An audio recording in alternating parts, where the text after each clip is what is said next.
প্রিয় দর্শক, 89 স্টেশন আয়োজিত আজকের এই লাইভ সেশনে আপনাদের সবাইকে শুভেচ্ছা এবং স্বাগত জানাচ্ছি। আমি নাজমুল। আমাদের 89 স্টেশন মূলত বন্ধুদের একটি প্ল্যাটফর্ম, যেখানে আমরা প্রায় সময় বিভিন্ন আমাদের বিনোদনমূলক কাজকর্ম বিভিন্ন কিছু শেয়ার করা থাকি। সেই উদ্দেশ্যে এটা করা। তবে বর্তমানে করোনার কারণে যে একটি সংকট তৈরি হয়েছে এবং এর প্রেক্ষিতে বিশেষ করে চিকিৎসা ক্ষেত্রে আমাদের বন্ধুরা যথেষ্ট ভোগান্তিতে পড়েছে, যেহেতু ডাক্তারের কাছে যেতে পারছে না, হাসপাতালে গেলেও অনেক ধরনের ওষুধ হচ্ছে। তো সেটা চিন্তা করে আমরা আমরা বন্ধুরা মিলে ঠিক করলাম যে আমরা যদি আমাদের অনেক বন্ধু আছে যারা বিভিন্ন বিভিন্ন ক্ষেত্রে ডাক্তারি বিদ্যায় প্রতিষ্ঠিত, তাদেরকে নিয়ে যদি লাইভ সেশন করা যায় তাহলে হয়তো বা আমাদের বন্ধুদের কিছু উপকার হবে। তো সেই চিন্তা করে আমরা আজকে থেকে লাইভ শো করার চিন্তা শুরু করলাম। তো আজকে প্রথম দিন আমরা আমাদের দুজন খুবই প্রিয় বন্ধু এবং ওদের আগ্রহে মূলত আমাদের এই লাইভ সেশনটা। তো একজন চক্ষুরোগ বিশেষজ্ঞ, আরেকজন হচ্ছেন ইউরোলজিস্ট। এবং সবচেয়ে আনন্দের ব্যাপার হচ্ছে আমাদের ইউরোলজিস্ট বন্ধু কিন্তু সদ্য করোনা থেকে মুক্তি পেয়েছে। সুতরাং উনি ওনার মুক্ত সংক্রমণজনিত রোগের সমস্যা নিয়েও বলতে পারবে, আবার উনি আপনাদের সবাইকে করোনা নিয়েও কিছুটা উপদেশ দিতে পারবে, ওনার অভিজ্ঞতা শেয়ার করতে পারবে। আমি আর কথা না বাড়িয়ে পরিচয় করিয়ে দিচ্ছি। আমাদের মাঝে যিনি উপস্থিত আছে, আমাদের এই বন্ধু, বাংলাদেশের প্রথম মহিলা urologist doctor Taskira Sultana Seema, assistant professor, urology department, Shaheed Suhrawardy medical college, Dhaka. সেই সাথে আছেন আন্তর্জাতিক খ্যাতিসম্পন্ন চক্ষু বিশেষজ্ঞ বন্ধু doctor Sahas Mohammad Noman, senior consultant, head of department of glaucoma, Chittagong eye infirmary and training complex. বন্ধু, তোমাদেরকে স্বাগত জানাচ্ছি। কেমন আছো তোমরা? আসসালামু আলাইকুম। আমরা ভালো আছি, থ্যাংক ইউ। সাইদ, আসসালামু আলাইকুম। তাসকিরা, ডক্টর তাসকিরা আমার বন্ধু।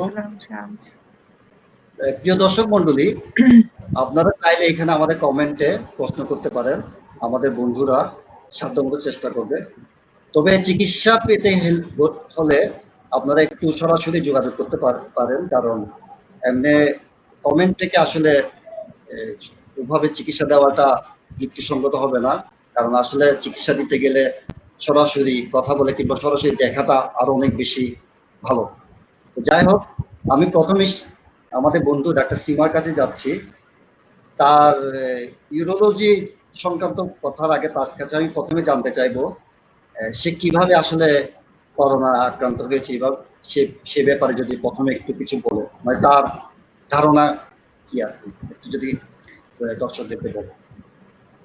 ধন্যবাদ নাজমুল, ধন্যবাদ এটা এত সুন্দর একটা প্রোগ্রাম করার জন্য। তো শুরুতেই বলি যে এটা সরাসরি বলা মুশকিল আসলে কি করে হয়েছে। আমরা তো চিকিৎসক, আমাদের তো হাসপাতালে রুটিন ডিউটি করার জন্য তো আমাদের যাওয়া লাগতো।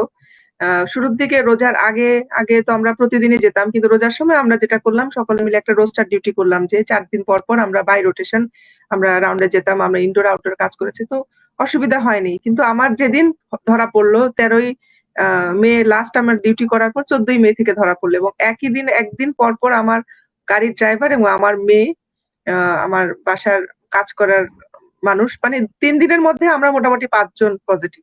হ্যাঁ, আমার হাজবেন্ড কি করে, মানে উনি ছাড়া পেয়ে গেল, ওনার হয় নাই। তো আলহামদুলিল্লাহ উনি আমাদেরকে সাহায্য করেছেন। এখন কার জন্য হয়েছে এটা বোঝা যায় না, তবে এটা হয়েছে। তা আমি মনে করি কিছু জিনিস ফ্যাক্টর খেয়াল করা যায়, যেমন ক্লোজড এরিয়া, যেমন গাড়ির মধ্যে। তারপরে হচ্ছে যখন পিপিই গুলা পরিয়া খুলি আমরা, তখন কিন্তু একটা, মানে বিশেষ করে পিপিই পরার পর খোলার সময় কিন্তু একটা ঝামেলা হয় যে এদিক ওদিক লেগে যায়। তারপর চশমা খোলা পরা, মোবাইল আসলে মোবাইল ধরা, সব ক্ষেত্রে কিন্তু আসলে মেনটেন করা যায় না। তারপর লিফটের মধ্যে ওঠা, লিফটের মধ্যে ওই 15-20 সেকেন্ডের মধ্যেই কিন্তু একটা লিফটের ভেতর থেকে ইনফেকশন হতে পারে। আমার ধারণা আমার কর্মক্ষেত্র থেকেই হয়েছে। হ্যাঁ, এবং আমার থেকেই আমার বাসার সবাইকে এটা গিয়েছে আর কি।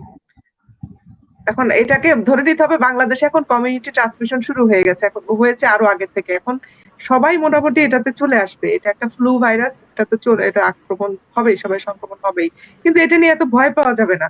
এটার জন্য যে এখন এই যে সবার মৃত্যুর খবর পাওয়া যাচ্ছে, এটা মানে সবার মর্টালিটি রেট বেড়ে গেছে, এটা নিয়ে যে আমরা ভয় পাচ্ছি, এটা ভয়ের জিনিসই, কিন্তু তারপরেও এটার সংক্রমণ কিন্তু চলছে এবং এটা বেশিরভাগ মানুষই ভালো হয়ে যাচ্ছে। মানে ৮০% উপরে এটা তো ডাটাই আছে এবং আমরা নিজেরাও দেখছি যে পাড়া প্রতিবেশী, আমাদের নিজস্ব আত্মীয় স্বজন যাদের সাথে কথা হচ্ছে, আমি আমার নিজের পরিবারে আমরা আউট অফ 7 আমরা 5 জন সংক্রমিত ছিলাম। আলহামদুলিল্লাহ আমরা সবাই তো ভালো দিকে চলে আসছি। আচ্ছা, ঠিক আছে, ধন্যবাদ। আমি তোমার কাছে আবার আসবো। নোমানের কাছে আমি যেটা জানতে চাইছি, নোমান তো অনেকদিন ধরে চোখের এই চিকিৎসা করছে। এই সময়টা যেহেতু এখন করোনাকালীন সময়, এই সময়টা তো আসলে সবাই ঘরবন্দি, এবং এই সময়টা চিকিৎসালয়ে গিয়ে চোখের যে নিয়মিত চিকিৎসার জন্য যারা ফলো আপ করতে যেত তারাও যেতে পারছে না। এই সময়টা আসলে কমন কি কি রোগ হতে পারে, যেটার জন্য মানে জনগণ বন্ধুরা সচেতন থাকতে পারে, একটু যদি বলি। ধন্যবাদ নাজমুল। আমি প্রথমে তোমাকে ধন্যবাদ জানাচ্ছি সুন্দর একটা শুরুর জন্য।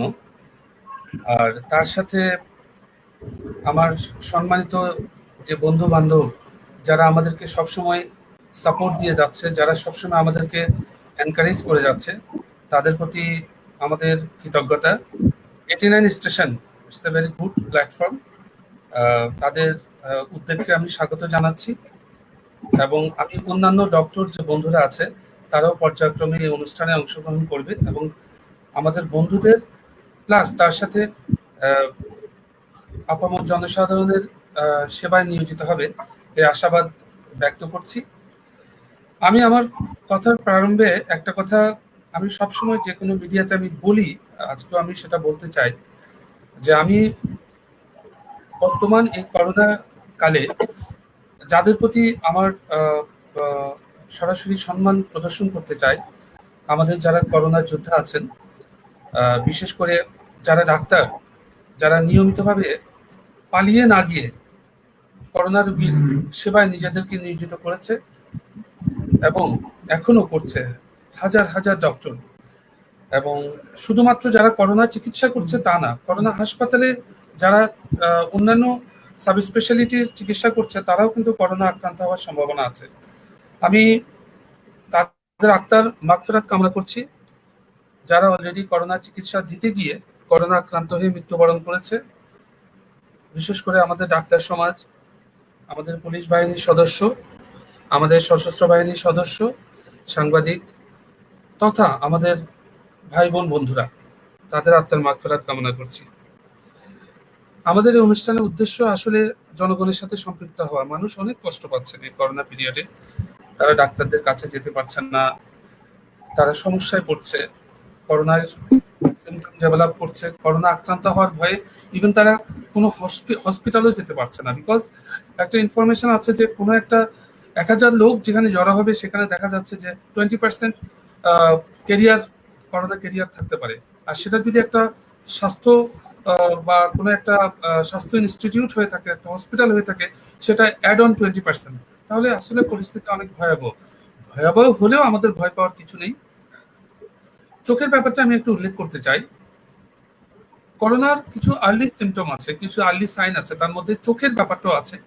যে দেখা যায় যে করোনা কালে কারো যদি করোনা হয় তাহলে চোখে কোনো সমস্যা হতে পারে। এটা আমাদের কাছে একটা কমন প্রশ্ন যে চোখে কোনো সমস্যা হতে পারে। হ্যাঁ, হতে পারে। যে চোখে সাধারণত দেখা যায় যে দুই চোখ একসাথে লাল হয়ে যাচ্ছে, চোখ দিয়ে পানি পড়ছে এবং চোখে কেতর হচ্ছে। এটাও কিন্তু আর্লি একটা করোনার লক্ষণ, মানে ভাইরাস চোখে এফেক্ট করেছে। কারণ আমরা জানি যে ভাইরাস কিন্তু 3টা অংশ দিয়ে আসলে ফুসফুসে প্রবেশ করে, একটা হলো চোখ, নাক আর একটা হলো মুখ। সুতরাং এই 3টা অংশের মাধ্যমে কিন্তু ফুসফুসে প্রবেশ করছে। তো সেই ক্ষেত্রে চোখে আক্রান্ত হওয়ার সম্ভাবনা থাকে, নাকে আক্রান্ত হওয়ার সম্ভাবনা থাকে, তার সাথে আমাদের যেটা কমন, যেটা গলায় সমস্যা হয়, গলা ব্যথা করে। চোখে এই মুহূর্তে যেটা কমন সমস্যা সেটা হলো কনজাংটিভাইটিস, যেটা আমি বলেছি, তার সাথে এপিস্ক্লেরাইটিস, মানে চোখের যে কনজাংটিভা আছে তার নিচে একটা, মানে চোখের যে পর্দা আছে তার নিচে আরেকটা স্পেশাল লেয়ার আছে যেটাকে আমি এপিস্ক্লেরা বলি। সেই এপিস্ক্লেরাতেও প্রদাহ হতে পারে। তার সাথে চোখে প্রচন্ড গায়ে ব্যথা যেমন হয়, তেমনি এই করোনার রোগের একটা ইম্পর্টেন্ট ফিচার হলো যে চোখে প্রচন্ড ব্যথা হয় এদের। গায়ে ব্যথার সাথে এদের চোখের পিছনে প্রচন্ড ব্যথা হয়, তার সাথে মাথা ব্যথা হয়। তো চোখ রিলেটেড এই সমস্যাগুলো করোনা উপসর্গের সাথে অ্যাসোসিয়েটেড হতে পারে। তো এই ধরনের উপসর্গ দেখা গেলেই একটু কষ্ট করে যে কোনো ডক্টরের পরামর্শ নেওয়া যেতে পারে। আমি একটু এখানে নাজমুলের সাথে একটু অ্যাড হতে চাই। সবচেয়ে আপনারা যারা আমাদের বন্ধু বান্ধবদের কাছে আমার একটা অনুরোধ, আমাদের নাম্বার এখানে আছে, বা আপনারা যারা দর্শকরা এখানে, সম্মানিত দর্শকরা যারা অ্যাড হয়েছেন, আমাদের নাম্বার এখানে আছে। আপনারা তো ফোন করবেন, কিন্তু ফোনে আমরা মাঝে মাঝে বিজি থাকি। তো সেই ক্ষেত্রে আপনারা হোয়াটসঅ্যাপে আপনাদের সমস্যাটা এবং চোখের বা যে কোনো প্রবলেম বা যে কোনো ইনভেস্টিগেশনের রিপোর্টটা আপনারা পাঠিয়ে দেবেন, তারপরে প্রশ্ন করবেন, দেন জাস্ট ওয়েট। আমরা তখন রিপোর্টটা দেখে, চোখের ছবি দেখে আমরা নিজেরাই আপনাদেরকে ট্রিটমেন্ট দিয়ে দিব। ডোন্ট ওয়ারি, আমরা আছি আপনাদের জন্য। ধন্যবাদ। ধন্যবাদ নোমান, আসলে এটাই দরকার ছিল। তো তোমার মনে হয়, আমার একজন দর্শক প্রশ্ন করেছে, মীর মঈনুদ্দিন আহমেদ, করোনা আক্রান্ত হলে চোখের কি কি সমস্যা হতে পারে? আমার মনে হয় তুমি তো এটা কভার করে দিয়েছো, অলরেডি জবাব দিয়েছে। হ্যাঁ, আমি অলরেডি দিয়েছি। ধন্যবাদ। ধন্যবাদ। ধন্যবাদ। প্লিজ। তো আমি এখন সীমার কাছে আসবো, ডাক্তার সীমা, যে এই সময়টাতে আসলে মূত্র সংক্রমণ জনিত কি কি সমস্যাটা হতে পারে, তুমি যদি তোমার এক্সপেরিয়েন্স থেকে একটু দর্শকদের। ধন্যবাদ বন্ধু। করোনার কারণে সরাসরি মূত্র সংক্রমণ বা মূত্র জনিত কোনো সমস্যা বাড়তে পারে সেটা শোনা যায় নাই। মানে আমরা এখনো এটার সাথে সরাসরি রিলেটেড পাই নাই, কিন্তু কিডনি রিলেটেড সমস্যা আছে। সেটা হচ্ছে করোনা এটা তো একটা ভাইরাস, এটাতে বডিতে যখন এটা শরীরে ঢোকে তখন শরীরের ইমিউন রেসপন্সটাই সক্রিয় হওয়ার কারণেই কিন্তু রোগীদের সিমটম গুলো আসে। হ্যাঁ, এখন যে রোগীগুলোর আগে কোমরবিডিটি আছে, যেমন কারো হাইপারটেনশন থাকে, আনকন্ট্রোল হাইপারটেনশন, কারো হচ্ছে থাইরয়েডের সমস্যা, কেউ হয়তো আগে থেকে অ্যান্টিসাইকোটিক মেডিকেশন খাচ্ছে, কেউ হয়তো আগে থেকে এমন কিছু ওষুধ খাচ্ছে যে ওষুধগুলার কারণে তাদের বডি ইমিউনিটিটা আগে থেকে একটু লো হয়ে আছে। তারপর কিছু কিছু ভদ্র মহিলারা যারা দীর্ঘদিন ওরাল কন্ট্রাসেপটিভ পিল খাচ্ছে, তাদের যেটা ব্লাডের যে প্যারামিটার গুলো, সেখানে তাদের থ্রম্বোটিক ফেনোমেনা থাকে, তাদের কিছু জিনিস এক্সট্রা হতে পারে। এবং কিডনিতে যে সমস্যাটা হয়, বিশেষ করে এটা জামাতে এসছে, সেটা হচ্ছে যে যারা হাইপারটেনশন কন্ট্রোলের জন্য এটাকে বলছে এসি ইনহিবিটর 2। এসি ইনহিবিটর একটা হচ্ছে একটা স্পেশাল ঔষধ, যেটা হচ্ছে লাংসের মাধ্যমে এই এনজাইমের মাধ্যমে শরীরের লবণ কন্ট্রোলের মাধ্যমে প্রেসারটা কন্ট্রোল করে। এটা হচ্ছে মানে যাদের moderate to high severe hypertension আছে, তাদেরকে এই ওষুধটা খুব ভালো একটা ওষুধ। এসি ইনহিবিটর খুবই কমনলি যেমন অ্যাসিপ্রিল, ক্যাপটোপ্রিল, এনালিপ্রিল এই নামে পাওয়া যায়। এই নামে কিন্তু এই ওষুধগুলা খুব কমনলি এবং খুব ইজিলি অ্যাভেলেবল ড্রাগ। এই মেডিকেশন গুলা যারা খাচ্ছে, অনেকের ক্ষেত্রে করোনা হচ্ছে কি এসি ইনহিবিটর এই এনজাইমটার সাথে সে টক্কর দিচ্ছে, এটার সঙ্গে সে একটা কম্পিটিটিভ এনভায়রনমেন্ট তৈরি করছে, ফলে এই ওষুধটা ঠিক মতো কাজ করতে পারছে না। এই ওষুধটা যারা খাচ্ছে তাদের একটা সাইড ইফেক্ট, তাদের শরীর থেকে পটাশিয়াম বের হয়ে যাচ্ছে। দেখা গেল এই রোগীরা আদারওয়াইজ এই ওষুধটা খেয়ে সে ভালো আছে, কিন্তু করোনার সময় দেখা গেল রোগীটা হঠাৎ করে হাত পায়ে প্রচন্ড ব্যথা, অবসাদ, উঠতে পারছে, বিশেষ করে বয়স্করা তাদের শুলে উঠতে পারছে না, হাত পায়ে ব্যথা করতেছে, কখনো কখনো ঘুমের মধ্যে টান লাগতেছে অনেক বেশি। হ্যাঁ, এই জিনিসগুলো হচ্ছে। তো সেই ক্ষেত্রে ওষুধটা তাদের কার্ডিওলজিস্টের সাথে, বিশেষ করে করোনা হয়েছে সাথে কোমরবিডিটি আছে, তাদের ডক্টরের সাথে কথা বলতে হবে যে এই সময়টা স্পেশাল তার ওষুধটার কি ডোজ বাড়াবে বা কমাবে কিনা। আবার অনেকে অ্যান্টিসাইকোটিক মেডিকেশন, এখন তো মানুষ তো অনেক সচেতন, এখন ছোটখাটো সবকিছুর জন্যই মানুষ চিকিৎসকের কাছে যায় এবং ওষুধ খাচ্ছে। অ্যান্টিসাইকোটিক কিছু মেডিকেশন আছে যেগুলোর জন্য কিছু ড্রাগ রিঅ্যাকশন হয়, ড্রাগ ইন্টারাকশন হয়। হ্যাঁ, তো এগুলো ডক্টরকে বলতে হবে। এগুলোর জন্য কিডনিতে যে তাদের এফেক্ট করতে পারে, দেখা গেল তাদের হয়তো শরীরে লবণ কমে গেল, অথবা হঠাৎ করে তার পা ফুলে গেল, পেশাবটা কম হয়ে গেল, এটা হতে পারে। কিন্তু সরাসরি করোনার জন্য ইউটিআই হচ্ছে বা পেশাবের রাস্তার সমস্যা বেড়ে গেছে তা কিন্তু না। হ্যাঁ, এই আর কি। এখন করোনার জন্য আমি ইউরোলজিস্টের সরাসরি কোনো ইয়ে নাই, হয়তো কারো অন্য কারণে তার ইনফেকশন ছিল, আগে থেকেই ছিল, সেটা হয়তো এখন যেতে পারছে না, ডক্টর দেখাতে পারছে না, সেই জন্য সে আসতে পারে, কিন্তু এটার সাথে সরাসরি রিলেটেড না। আচ্ছা, এখানে এক দর্শক প্রশ্ন করেছে মহিলাদের মূত্ররোগ নিয়ে কিছু বলার জন্য, এটা তাসনিম ফাইজ মেরি। আসলে আমাদের দেশে তো মহিলাদের আসলে মূত্র সংক্রমণটা আসলে যেটা খুবই ঘটে থাকে, কিন্তু তারা সেটা প্রকাশ করতে পারে না, কিংবা ডাক্তারের কাছে প্রপার জায়গায় যেতেও কথাটা পারে এটা না। বন্ধু, কথাটা ঠিক এরকম না। ছেলে মেয়ে উভয়েরই কিন্তু দুইটা কিডনি, দুইটা ইউরেটার, একটা মূত্রথলি, একটা ইউরেথ্রা। হ্যাঁ, ছেলে মেয়ে উভয়েরই সমস্যা হয়। পুরুষদের যেটা যেটা হয়, বাংলাদেশে তো মহিলা ইউরোলজিস্ট বা সেরকম তো আগে থেকে ছিল না। এই কনসেপ্টটাই মেয়েরা এই সাবজেক্টে আসতো না। তা আমি যখন 2010-এ প্রথমে এটাতে ঢুকি, তখন অনেক ধরনের প্রশ্নের সম্মুখীন, অনেক কিছুর পরে অনেক বাধা পেরিয়ে আমি যখন 14তে পাশ করি, তখন আমার মনে হলো আমি কোন একটা জগতে আসলাম। কারণ আমি কিন্তু সব ছেলেদের সাথে মিশে এই কাজটা শিখেছি, কাজগুলো। কিন্তু আমি যখন এখন প্র্যাকটিস করি প্লাস হসপিটালে কাজ করি, অন্য সবার থেকে কিন্তু আউটডোরে আমার রুগীগুলা বেশি আসে। কারণ কি, এই রুগীগুলো আগে কার কাছে যেতে হবে সেটা জানতো না। রুগী ছেলে মেয়ে উভয়ই সমান সমানই আছে। হ্যাঁ, কিন্তু যেহেতু হয়তো আমি ফিমেল হিসেবে দেখছি, আমি দেখছি বেশি, কিন্তু এটা পুরুষদের মধ্যেও যথেষ্ট আছে সমস্যাগুলো। আচ্ছা, তো মহিলাদের সমস্যাগুলো যেটা হয় কি, মহিলাদের ইউরোলজিক্যাল প্রবলেমের সাথে তাদের জ্বরের বিশেষে সাথেও কিছু প্রবলেম একসাথে এসে যায় অনেক সময়। সেই জন্য ওদের প্রবলেম গুলো একটু জটিল বেশি হয়ে যায়। ওরা যখন প্রেজেন্ট করে, তখন বয়স্করা যখন আসেন, তাদের দেখা যায় এটা সবসময় ওভারল্যাপিং থাকে। আচ্ছা, ধন্যবাদ। জি। নোমানের কাছে একটু আসি আমি, বন্ধু নোমান। মেরির প্রশ্নের উত্তরটা আমরা পরে দিব। আমাদের করোনার কথাগুলো শেষ হয়ে যাক, এগুলো আমরা কথা বলবো যদি সময় থাকে। হ্যাঁ, আচ্ছা আচ্ছা, নোমানের কাছে আসি আমি। আহ, চোখের দুইটা সমস্যার কথা প্রায় আমরা শুনি, একটা হচ্ছে চোখের ছানি, আর একটা হচ্ছে গ্লুকোমা। এই দুইটা সম্পর্কে আসলে কিছু যদি তুমি দর্শকদের ধারণা দাও, কেন হতে পারে এবং কোনটা হলে কি করতে হতে পারে, এটা দুইটা একটু তুমি যদি জানাও। ধন্যবাদ। খুবই ইম্পর্টেন্ট প্রশ্ন, এবং আমি বলবো যে সবচেয়ে commonly asked question from any any human being about I. চোখের ছানি এবং চোখের গ্লকোমা দুটোই আসলে বেসিক্যালি দু ধরনের খুব ইম্পর্টেন্ট রোগ চোখের জন্য। চোখের ছানিটা হলো চোখের কমনেস্ট রোগ, সবচেয়ে বেশি কমন বয়স্ক রোগীদের বেশি হয়ে থাকে চোখের। আর গ্লোকোমাটা হলো, এটাও বয়স্কদের হয়, তবে ইয়াংদেরও হতে পারে। তো ছানি রোগটা হলো পৃথিবীতে রিভার্সিবল অন্ধত্বের সবচেয়ে বড় কারণ। আমি এই কথাটা একটু বলতে চাই যে পৃথিবীতে যত লোক অন্ধ, হ্যাঁ, তার 80% হলো ছানি রোগের কারণে। এবং ভেরি ইন্টারেস্টিং, এবং এটা হলো রিভার্সিবল ব্লাইন্ডনেস। ছানি রোগের কারণে অন্ধ হয়ে যাচ্ছে, কিন্তু এটা রিভার্স করা যায় শুধুমাত্র ট্রিটমেন্টের মাধ্যমে। এটা একটা আমাদের জন্য অনেক বড় হোপ। আর গ্লোকোমাটা হলো এমন একটা ডিজিজ যেটা হলো গ্লোকোমা সরাসরি যেটা ডিস্ট্রয় হয়ে যায়। গ্লোকোমা এটা ইরিভার্সিবল ব্লাইন্ডনেস, এটার কারণে যে অন্ধত্ব তৈরি হয় সেটা সাধারণত সেটা ইরিভার্সিবল।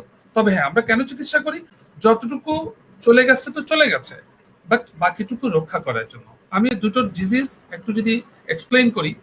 ছানি রোগটা হলো আমাদের সৃষ্টিকর্তা আমাদের চোখের ভেতরে একটা লেন্স দিয়ে দিয়েছে, একটা আয়নার মতো জিনিস দিয়ে দিয়েছে। যে আয়না, ক্যামেরাতে যেমন একটা আয়না থাকে, একটা লেন্স থাকে, যে লেন্সের ভিতরে ফোকাস হয়, তেমনি চোখের ভেতরে এই আয়নার ভেতর দিয়ে আলোটা ভেতরে ঢুকে চোখের ভেতরে, এবং এটা চোখের পিছনে একটা প্রতিবিম্ব তৈরি করে, যেটা ব্রেনের সাথে কোঅর্ডিনেট করে আমাদের চোখের দৃষ্টির অনুভূতি তৈরি করে।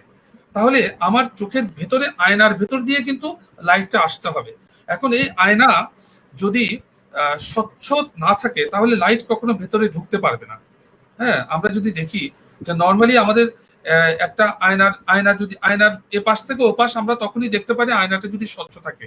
আর আয়নার এক পাশে যদি আমি কাগজ লাগিয়ে দেই, তাহলে কিন্তু আর এ পাশের মানুষ আর ওই পাশের মানুষ দেখা যাবে না। তেমনি এই চোখের যে লেন্স, আয়না, সে আয়না বয়স হতে হতে অথবা অন্য কোনো কারণে চোখের এই লেন্স, সৃষ্টিকর্তা দেওয়া এই লেন্সটা ঘোলা হয়ে যায়। তখনই চোখের ভেতরে আর আলো ঢুকতে পারে না, পিছনে যেতে পারে না, ব্রেনের সাথে কোঅর্ডিনেট করা তো দূরের কথা। তখনই দৃষ্টিটা আস্তে আস্তে ঝাপসা হয়ে আসে। এবং এই বয়সজনিত এই পরিবর্তন, এই যে লেন্স, স্বচ্ছ লেন্সটা যে অস্বচ্ছ হয়ে যাচ্ছে, এটাকে আমরা বলি হলো ছানি, ইংরেজিতে যাকে আমরা বলি ক্যাটারাক্ট। এখন কথা হলো যে তুমি জিজ্ঞেস করেছো যে যে এটার এটা আমরা কিভাবে এটা আসলে কি করতে পারি, তাহলে এরকম হলে কি করতে পারি। এটা এটা সবারই একটা কমন প্রশ্ন, কি হবে। তো অনেকে বলে যে চোখে ওষুধ দিয়ে এটা চিকিৎসা করা যায় কিনা। আচ্ছা, পৃথিবীতে কিছু কিছু ব্যাপার আছে যেটা কখনো ওষুধে নিয়ন্ত্রণ হয় না। যেমন আমরা আমাদের বয়সকে কখনো ওষুধ দিয়ে নিয়ন্ত্রণ করতে পারবো না, এটা কোনো ডিজিজ না, এটা হলো ডিজেনারেশন। আমাদের চুল পেকে যাচ্ছে, এই চুল পাকাটাকে আমি কখনো ওষুধ দিয়ে নিয়ন্ত্রণ করতে পারবো না। আমরা এটাকে কালার করতে পারি, কিন্তু আমরা চুল পাকা বন্ধ করতে পারি না। আমার চামড়া বটে যাচ্ছে, আমার চামড়া কুচকে যাচ্ছে, এটা আমি কখনো ওষুধ দিয়ে নিয়ন্ত্রণ করতে পারবো না। It's a degeneration. আমি হয়তো বা প্লাস্টিক সার্জারি করতে পারি। তেমনি তারই একটা অংশ হলো চোখের ছানি। এটা বয়সজনিত পরিবর্তন, এটা ওষুধে কখনো এটা নিয়ন্ত্রণ করা যাবে না, অথবা করা যাবে না, নেভার। এটা কখনোই সম্ভব না। তাহলে আমরা কি করতে পারি? যেমন প্লাস্টিক সার্জারির মাধ্যমে চামড়া ঠিক করতে পারি, তেমনি চোখের মধ্যে সার্জারি করতে পারি, সেটাকে আমরা ফেকো সার্জারি। আমরা আজকালকার যে আধুনিক সিস্টেম, যে লেন্সটাকে আমরা গলিয়ে, ওই চোখের ভিতরে যে লেন্সটা আছে একটা ছিদ্রের ভিতর দিয়ে লেন্সটাকে গলিয়ে সেই গলানো লেন্সটাকে বের করে তার পরিবর্তে একটা ছোট ছিদ্রের ভিতর দিয়ে আমি একটা লেন্স ঢুকিয়ে দিতে পারি, এবং সেই লেন্সটা আলটিমেটলি চোখের দৃষ্টি একদম আগের অবস্থানে ফিরিয়ে নিয়ে আসতে পারে। এটা it's a very good news যে বাংলাদেশের মতো জায়গায় পৃথিবীর সর্বশ্রেষ্ঠ যে ইনস্টিটিউট আছে, সেই ইনস্টিটিউটের যে মেশিন দিয়ে যে অপারেশন করা হয়, we are really proud to announce that বাংলাদেশের মতো জায়গায় আমরা সে ধরনের সার্জারি আমরা করছি এবং সফলভাবেই করছি। এবং আমাদের দেশের স্ট্যান্ডার্ড অফ সার্জারি একদম বিশ্বমানের, এবং আমরা যখন বাইরে যখন পেপার প্রেজেন্ট করি আমাদের সার্জারি দেখাই, সেটা একদম কম্প্যাটিবল টু ইন্টারন্যাশনাল স্ট্যান্ডার্ড। আর গ্লোকোমার ক্ষেত্রে যেটা বলি যে সেটা হলো, গ্লোকোমা হলো কি, চোখের ভিতরে প্রেসার বাড়ে। প্রেসারটা চোখের নর্মালি একটা প্রেসার থাকে। আমি একটু দর্শকদের সুবিধার্থে আমি একটু জানিয়ে রাখি, এটা আপনাদের জানা প্রয়োজন, যে 10 থেকে 21 মিলিমিটার অফ মার্কারি, এটা হলো স্বাভাবিক চোখের প্রেসার। এই প্রেসারটা যখন চোখের স্বাভাবিকের চেয়ে বাড়বে, তখন চোখের পিছনে যে নার্ভ আছে, অক্ষি স্নায়ু আছে, সেটা আস্তে আস্তে ড্যামেজ হতে, প্রেসারটাকে সে টলারেট করতে পারে না। চোখের পিছনে যে নার্ভ আছে, নার্ভটার কাজ হলো চোখের সাথে ব্রেনের যোগাযোগ স্থাপন করা। ওই চোখের প্রেসারটা যখন বাড়বে, ওই নার্ভটা তখন ড্যামেজ হয়ে যাবে। ড্যামেজ হয়ে গেলে সে চোখের সাথে ব্রেনের যে যোগাযোগ, তার একটা চোখ, এটা হলো একটা ব্রেন। এই চোখের অনুভূতিটাকে ব্রেনে নিয়ে যাওয়া, ব্রেন তখন বলবে যে চোখ তুমি দেখো। এই যে কমিউনিকেশনটা বন্ধ হয়ে যাবে। আর শরীরের ভিতরে কিছু কিছু অংশ আছে যেটা একবার ড্যামেজ হয়ে গেলে সেটা আর ফিরে আসে না। তেমনি এই যখন নার্ভটা ড্যামেজ হয়ে যাবে, যতটুকু ড্যামেজ হয়ে যাবে, মানে চোখের প্রেসার জনিত কারণে চোখের পিছনে যে নার্ভটা ড্যামেজ হয়ে যায়, এই ডিজিজটাকে বলা হলো গ্লোকোমা। এই গ্লোকোমাতে আমরা কি করব? গ্লোকোমাতে অবশ্যই চোখের প্রেসার কমাতে হবে।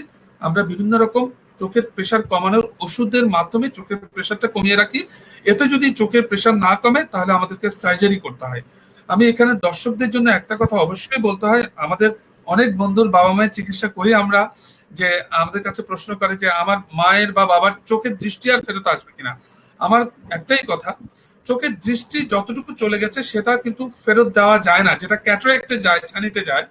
এখানে উদ্দেশ্যই হলো যতটুকু চলে গেছে গেছে, বাকিটুকু চোখের দৃষ্টিটাকে ধরে রাখার জন্য আসলে চিকিৎসা করা হয়। ধন্যবাদ বন্ধু। আচ্ছা, এখানে ধন্যবাদ নোমান। এক বন্ধু প্রশ্ন করেছে, বাবাকে আইভেন্টি দিচ্ছি, তবে ডান চোখে একটু চুলকানি হচ্ছে, সাথে মাথা ব্যথা, আর কি কোনো ওষুধ খাওয়া হবে কিনা জানতে চেয়েছি। সুপ্তথিতা মিত্র আমাদের বন্ধু। সুপ্তথিতা, ধন্যবাদ। সুপ্তথিতা, তার বাবার চোখের সম্ভবত কোনো ইনফেকশন হয়েছিল, সেজন্য অ্যান্টিবায়োটিক দেওয়া হচ্ছে, চুলকানি হচ্ছে এবং তার সাথে মাথা ব্যথা করছে। মাথা ব্যথা, যেহেতু উনি বয়স্ক লোক, সেই ক্ষেত্রে মাথা ব্যথার একটা ইম্পর্টেন্ট কারণ হলো সম্ভবত চশমার পাওয়ার চেঞ্জ হয়েছে। সেই ক্ষেত্রে বন্ধু তুমি আমার সাথে যোগাযোগ করো, আমি আঙ্কেলকে চশমার আমি চেঞ্জ করে দেবো। আর তার সাথে চুলকানির জন্য তুমি একটু আমাকে একটু ফোন করো, আমি তোমাকে একটা ওষুধ দিয়ে দিব। তবে আমি জাস্ট একটু বলছি যে এটা ওটিসি মেডিসিন, তুমি এটা নোট করে রাখতে পারো, আপাতত ইউজ করতে পারো। আইলন আই ড্রপ 1 ফোঁটা করে 4 বার তুমি 2 সপ্তাহের জন্য দিতে পারো, আইলন আই ড্রপ। ঠিক আছে বন্ধু, আর কোনো সমস্যা হলে তুমি আমার সাথে হোয়াটসঅ্যাপে যোগাযোগ করো। ধন্যবাদ নোমান। আচ্ছা, বন্ধু সীমার কাছে যাচ্ছি।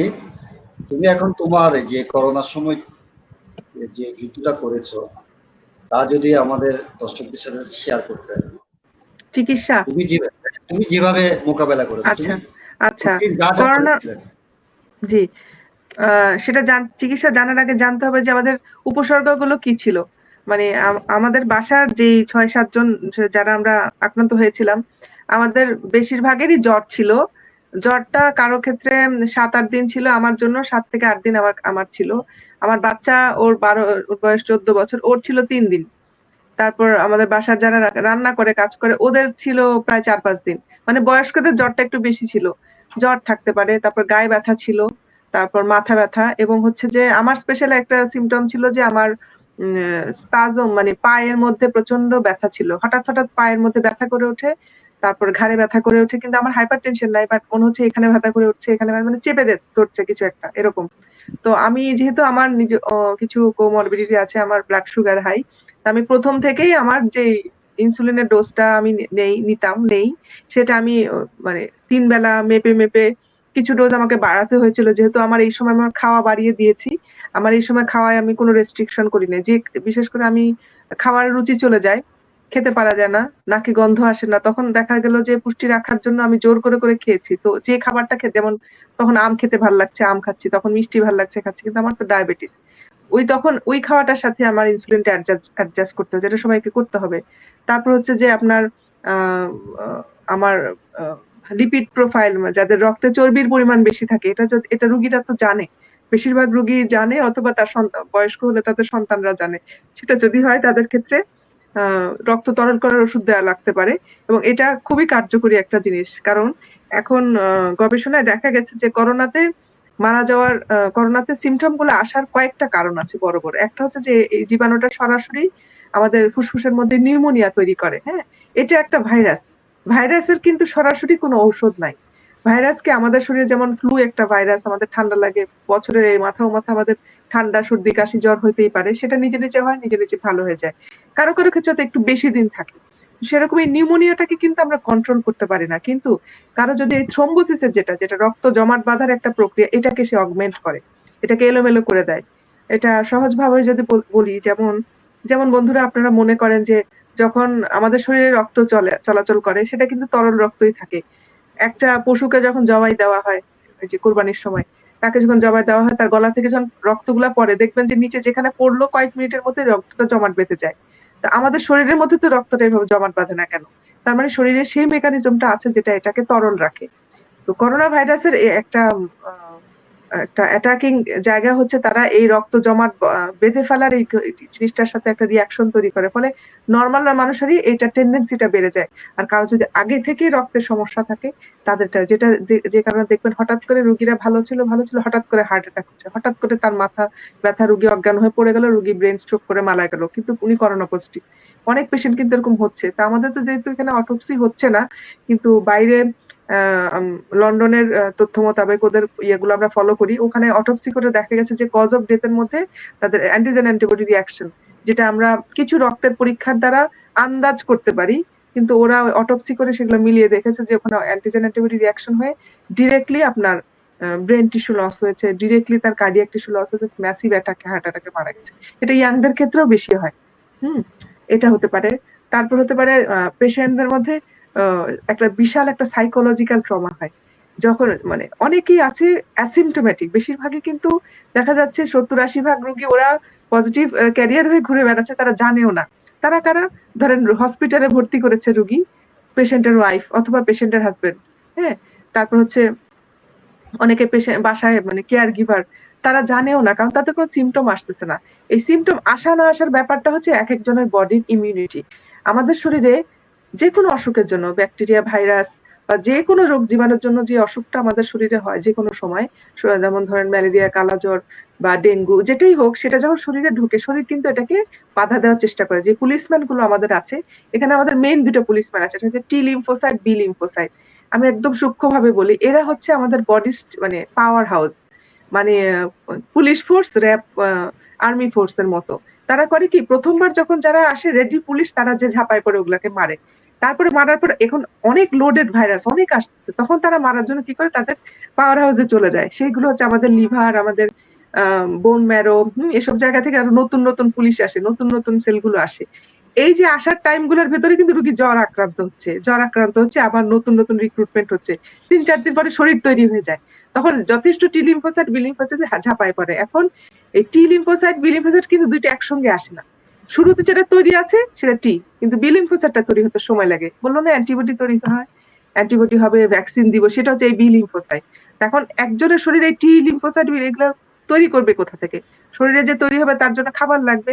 কারো যদি শরীরে যথেষ্ট পরিমাণ প্রোটিন থাকে, যথেষ্ট হেলদি সে থাকে, সে যদি স্বাস্থ্যকর জীবনযাপন মেনে চলে, স্মোকিং না করে, সময় মতো ঘুমায়, তার যদি শরীরটা জীবনযাত্রাটা ঠিক থাকে, তখন তার বডিটা একটা পজিটিভ ব্যালেন্সে থাকে।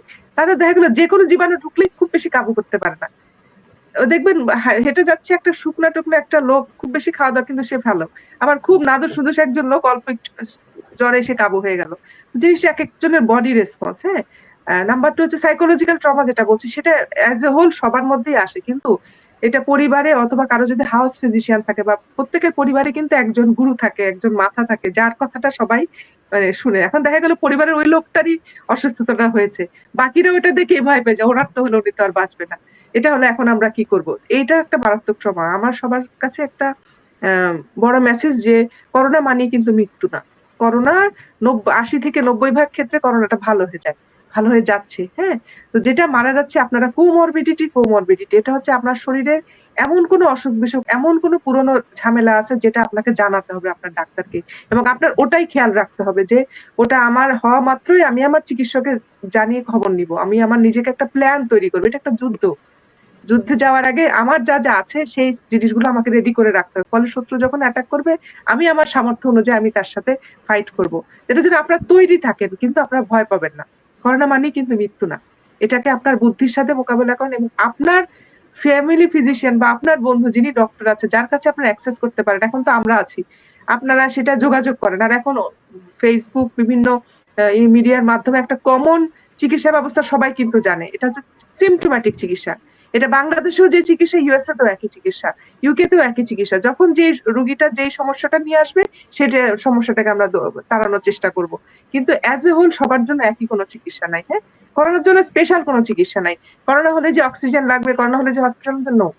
80 থেকে 90% রোগীর কোনো হসপিটাল লাগবে না। আপনি আগে রোগটা সম্পর্কে জানেন, আর শরীরটাকে আপনারা তৈরি রাখেন, মজবুত রাখেন, যাতে হচ্ছে যে কোনো জীবাণুটাকে যেন আপনি মোকাবেলা করতে পারেন, স্বাভাবিক জীবনযাপন করেন। হ্যাঁ, আর পরবর্তীতে ওষুধের কথা বললে আমরা বলবো যে ওষুধের মধ্যে আমরা ভিটামিন খেয়েছি। প্রথম থেকে প্যারাসিটামল ট্যাবলেট যেটা বাজারে পাওয়া যায়, সেটাই আমরা বড়দের জন্য অ্যাডাল্ট ডোজ ছিল 1 গ্রাম, 2টা করে ট্যাবলেট আমরা 6 ঘন্টা 8 ঘন্টা পর পর খেয়েছি। এবং এটা আমি আমার ফ্যামিলি মেম্বারকে এই জন্য এইভাবে দিয়েছি যে জ্বরটা যেন না ওঠে, 100-র উপরে যেন না যায়। জ্বরটা যখন 100-র উপরে উঠে যায়, তখন আরো কিছু কমপ্লিকেশন, কারো মাথা ব্যথা করে, কারো শরীর ব্যথা করে, তখন দেখা যায় যে পেশেন্টরা অস্থির হয়ে যায়। আমি সেইটা এইভাবে মেনটেন করছি। প্রথম 3 দিন সবাইকে আমি বাধ্য করেছি প্যারাসিটামল খেতে, মানে জ্বর না থাকলেও। জ্বরটা কিন্তু সারাদিন থাকে না, একবার থাকে, পরের বেলা ওঠে না। তারপরে হচ্ছে অ্যান্টিহিস্টামিন কাউকে কাউকে দিতে হয়েছে, আমি নিজেও নিয়েছি অ্যান্টিহিস্টামিন, যেমন এই যে বাজারে পাওয়া যায় কমন লরাটিডিন বা ফেক্সোফেনাডিন, এগুলো কমন যেগুলো পাওয়া যায় সেটা নিতে পারে। 4-5 দিন খাওয়া লাগছে। এবং আমি মোরলেস সবাই আমরা ঘুমের ওষুধ খেয়েছি, এটা আমি নিজেও খেয়েছি, মানে কারো হালকা মানে বেশি মানে ঘুমের ওষুধ খেয়েছি, এই জন্য যে ভয় তো ঘুম আসে না। মনে হয় রাতটা যদি আবার কিছু হয়, একটু কাশি হচ্ছে, ঘুমটা ভেঙে যাচ্ছে। আর তখন রোজার সময় ছিল, তো ঘুমের ওষুধটা আমি মনে করি এটাও একটা, আমার শাশুড়ি মাকে তো ঘুমের ওষুধ দিয়েছিলাম এই জন্য যে উনিও তো ভয়ে, তার প্রেশার বেড়ে যাচ্ছে, অসুবিধা হচ্ছে, তার তো আপনার এই যে ইলেকট্রোলাইট ইমব্যালেন্স হয়ে গেল। ওনার আমরা বাসা থেকে স্যাম্পল নিয়ে রক্ত তৈরি করে দেখি যে তার পটাশিয়াম 2.2-তে নেমে গেছে।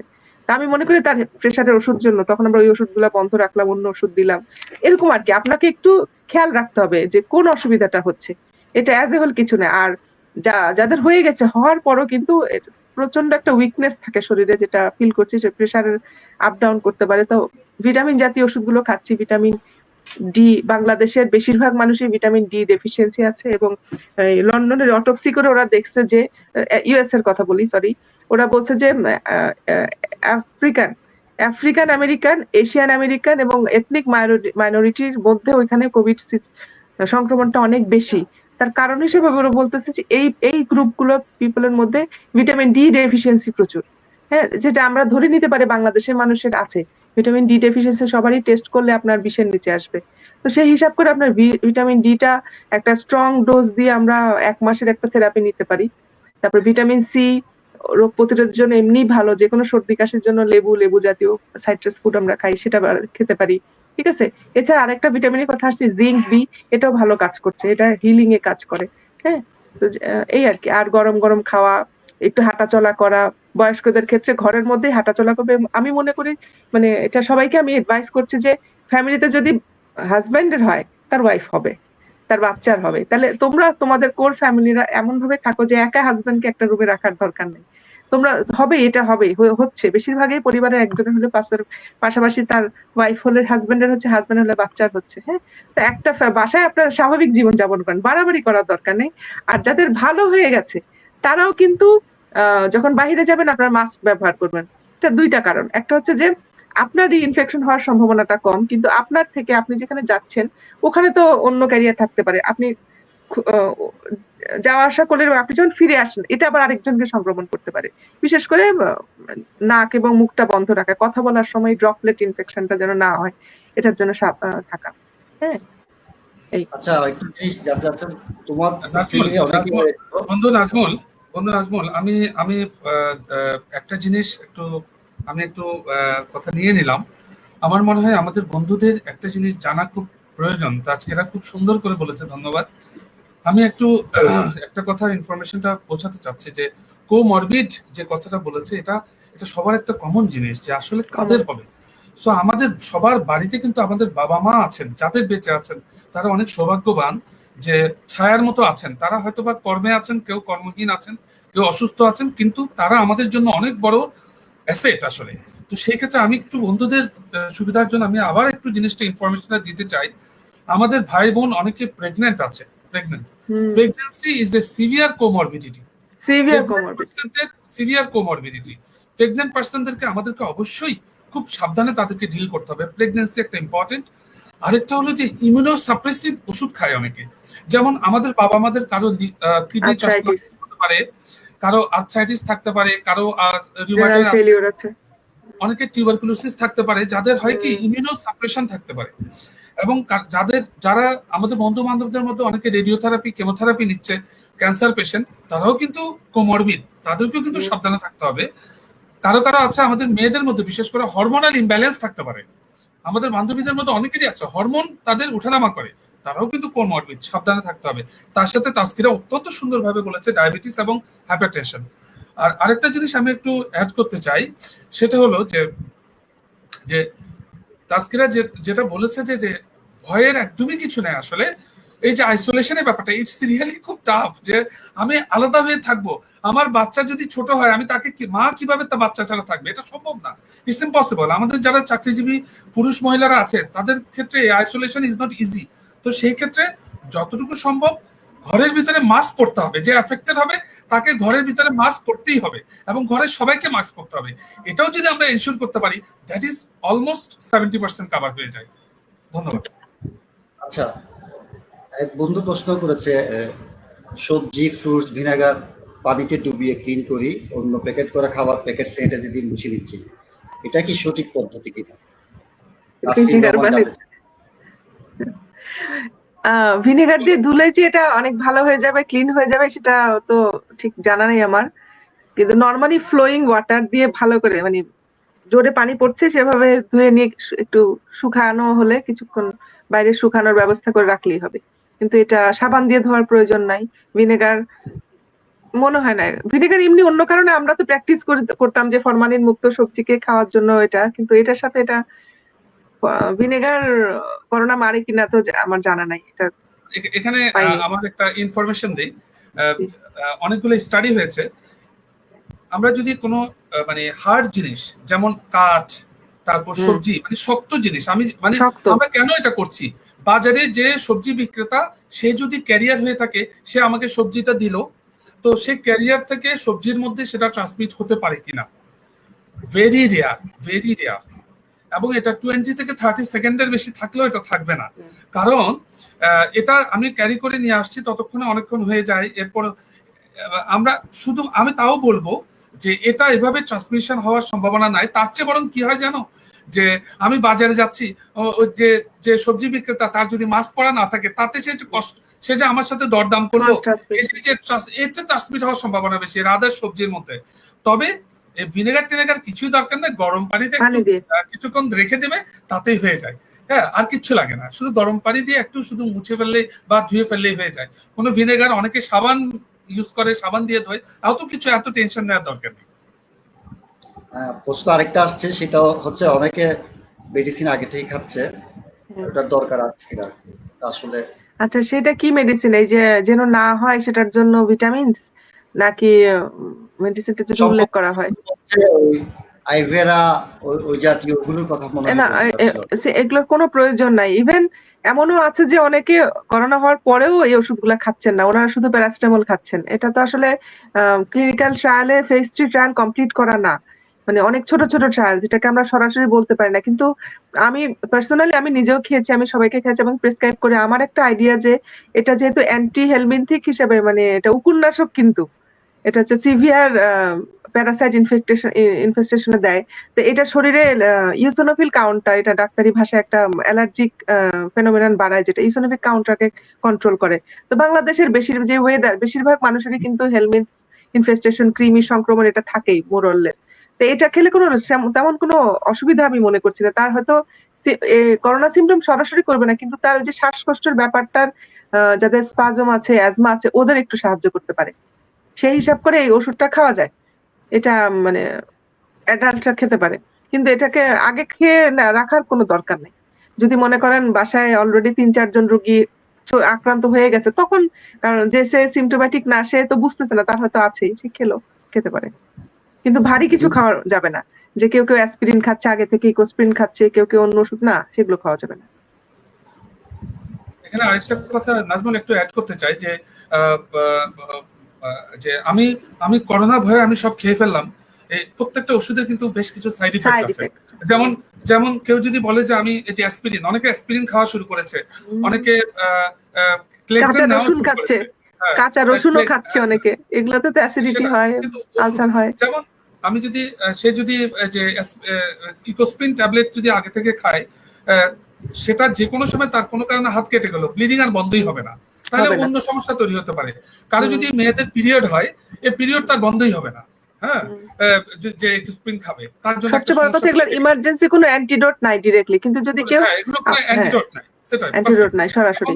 এবং সবচেয়ে যে তাসকিরা যেটা বলেছো, ফেজ 2 ট্রায়ালের কথা, এখনো পর্যন্ত কোনো পারফেক্ট কোনো ওষুধই রিকমেন্ড করে নাই। আমেরিকার যে রিসার্চ ফাউন্ডেশন আছে, তারাও কিন্তু আজ পর্যন্ত কোনো ওষুধের কোনো রিকমেন্ডেশন দেয়নি। তবে হ্যাঁ, সিমটোমেটিক চিকিৎসা, অসুখ যখন হবে তখনই ইনভেস্টিগেশন করে ডাক্তারের পরামর্শ চিকিৎসা শুরু করতে হবে, কিন্তু প্রিভেন্টিভ যেটা তাসকিরা বলেছে, সে ধরনের কোনো কিছুর এত পেনি খাওয়ার দরকার নেই। আরেকটা জিনিস আমি দেখি যে কিছু বাংলাদেশের অনেক মানুষের কিন্তু ফুড অ্যালার্জি আছে, ড্রাগ অ্যালার্জি, ফুড অ্যালার্জি আছে। এটা কিন্তু এই সময়টা একটু মেনে চলা উচিত। কারণ কেউ ঠান্ডা পানি খেতে পারে না, খেলে গলা ফুলে যায়। কেউ আবার দেখা গেল কলমি শাক খেলেও বা পুঁই শাক খেলেও গলা ফুলে যায়, গলায় চুলকায় বা ব্যথা করে, কাশি হয়। কেউ গরুর মাংস খেতে পারে না, হাঁসের ডিম খেতে পারে না, এই জিনিসগুলো, চিংড়ি মাছ খাওয়া যায় না। কিছু খাবার ওই লোকটা বা ওই মানুষ নিজেই জানে যে খাবারটা আমার অন্য সময় অসুবিধা হয়, এই সময় কিন্তু এই খাবারগুলো কম খাওয়া ভালো, কারণ এটা একটা এক্সপ্লোর। কারণ আমরা এখন জি একেবারে তাকে সচেতন হতেই হবে।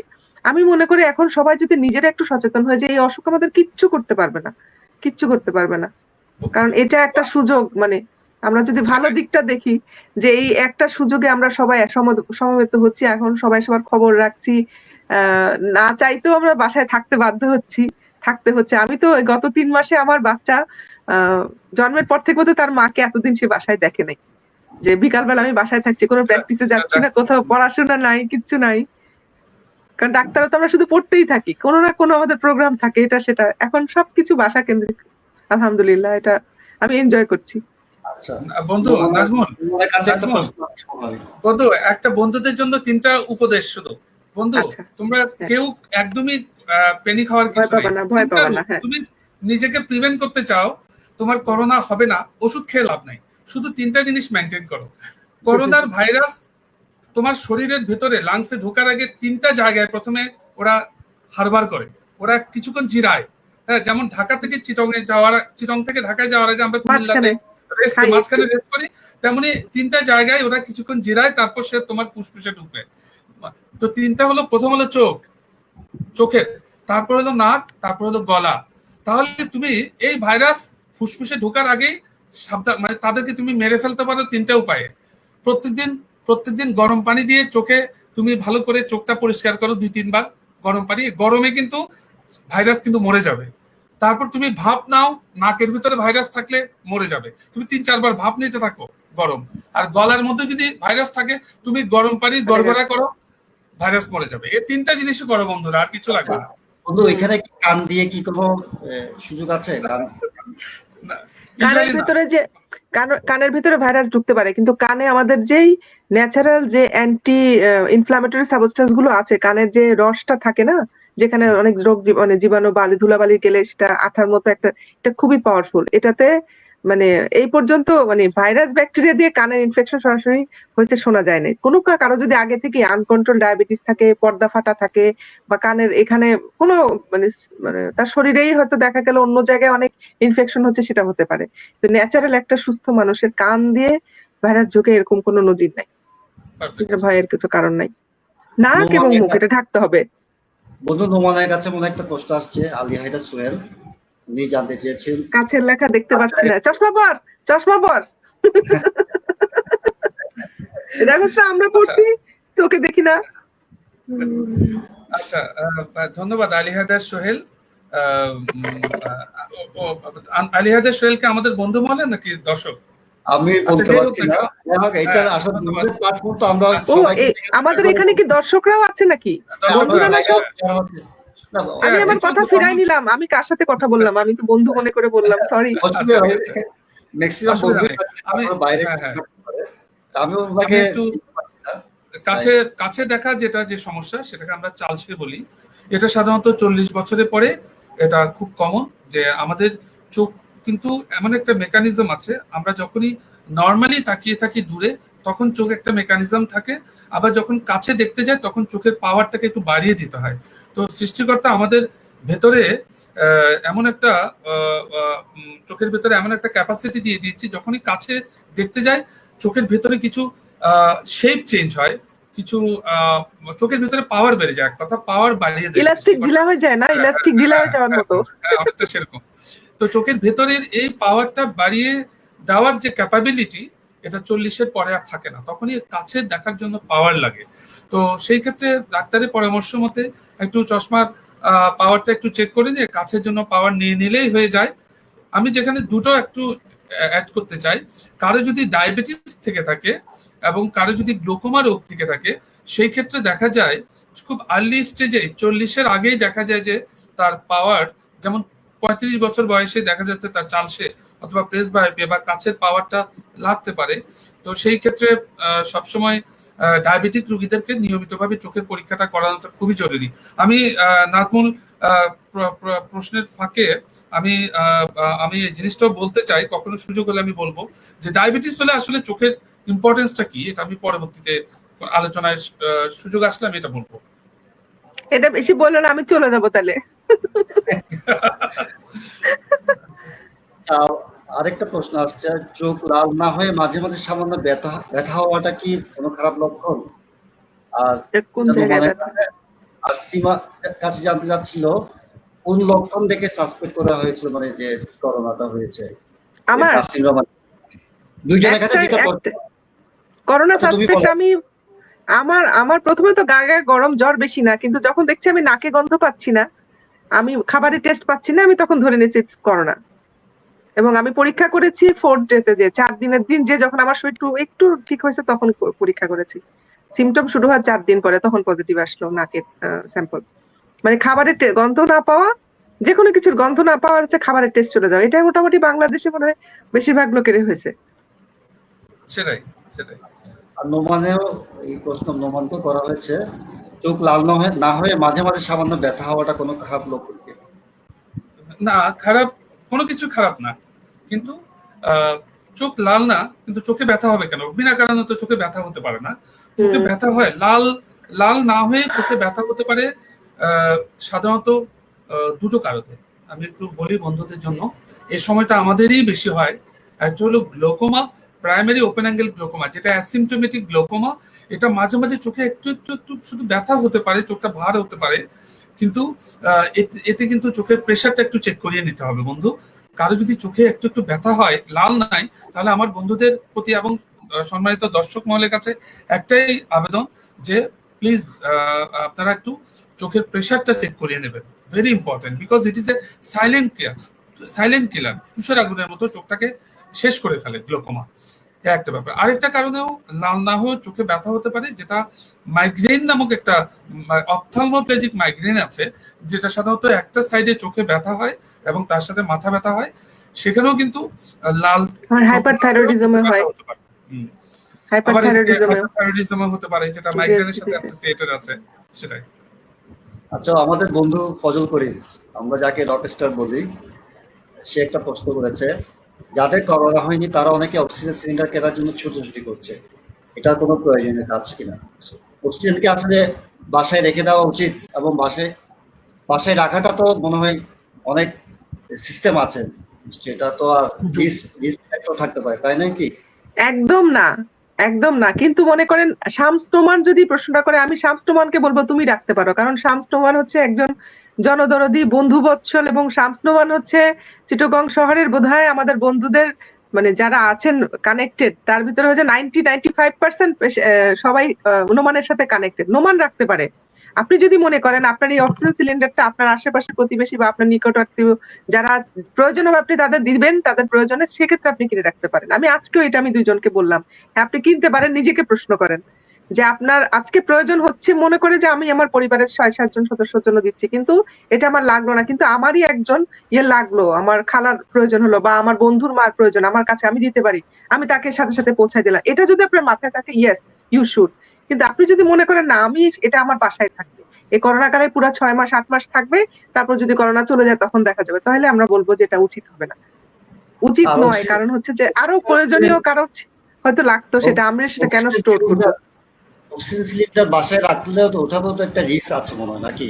ওটা নিজেও একটা রিস্ক, অবশ্যই অবশ্যই। সরি আমি এটা বলতে ভুলে আমি গেলাম। এখানে একটু বলতে চাই, ফজল খুব ভালো একটা প্রশ্ন করেছিস তুই। প্রথম কথা হলো আমি এখানে একটা ছোটখাটো একটা প্রতিবাদ জানাতে চাই 89 স্টেশন এবং আমাদের বন্ধুদের থ্রোতে, এবং এই প্রতিবাদটা আমি আমার বিরুদ্ধে প্রতিবাদ, আমি একজন জনগণের অংশ হিসেবে এটা একজন জনগণের বিরুদ্ধে প্রতিবাদ। এই প্রতিবাদটা এগেইনস্ট দ্য অ্যাডমিনিস্ট্রেশন। এই প্রতিবাদটা আমাদের মাধ্যমে, এটা আমি সম্মানিত আমাদের একদম আমাদের যারা পলিসি মেকারদের এবং পলিসি মেকারদের কাছেও এই আর্জিটা আমি রাখতে চাই। 8,000 টাকার একটা অক্সিজেন সিলিন্ডার এখন 35,000 টাকা বিক্রি হচ্ছে। এটা যে আমাদের দেশের ক্ষেত্রে, আমি জানি না ব্যবসা কাকে বলে, এই ব্যবসায়ী মহলদের আমি ধিক্কার জানাতে চাই না। আল্লাহ তাদেরকে সুবুদ্ধি দিক অ্যাকচুয়ালি, যে এটা কেমন একটা ব্যাপার, মানুষের এই বিপদের দিনে এমন একটা অক্সিজেন যেখানে মানুষ পাওয়া যাচ্ছে না। আমি আজকেও দেখেছি, কালকে রাতের বেলা আমার এক বন্ধুর বাবার অক্সিজেন লাগবে, তার জন্য আমি একজন ডক্টর হয়ে আমাকে 25,000 টাকা দিয়ে তাকে একটা অক্সিজেন সিলিন্ডার আমাকে আজকে 34,000 টাকা আমি একজনকে দিতে মানে খবরটা দিলাম, এরকম। সেটা আমাদের জন্য কত দুর্ভাগ্য। আমি এখানে একটাই কথা বলবো, অথচ আমি এমনও দেখেছি যে অক্সিজেন সিলিন্ডার 10-12টা অক্সিজেন সিলিন্ডার কোন একটা যার অনেক টাকা আছে সে স্টক করে রেখেছে বাসায়, যে রেখেছে। But should not be. এটা সীমা তাসকিরা অনেক সুন্দর করে বলেছে, এটা অবশ্যই কোনো প্রয়োজন নাই।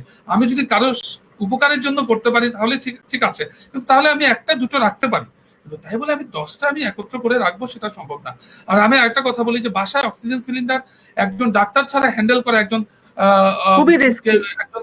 Very risky. এটা it can be burst out. হ্যাঁ, আর অক্সিজেন তো নিয়ন্ত্রিত উপায়ে দিতে হবে, ডাক্তারের পরামর্শ মতো নিয়ন্ত্রিত উপায়ে দিতে হবে। এটা তো ট্যাবলেট আর ইনজেকশন না।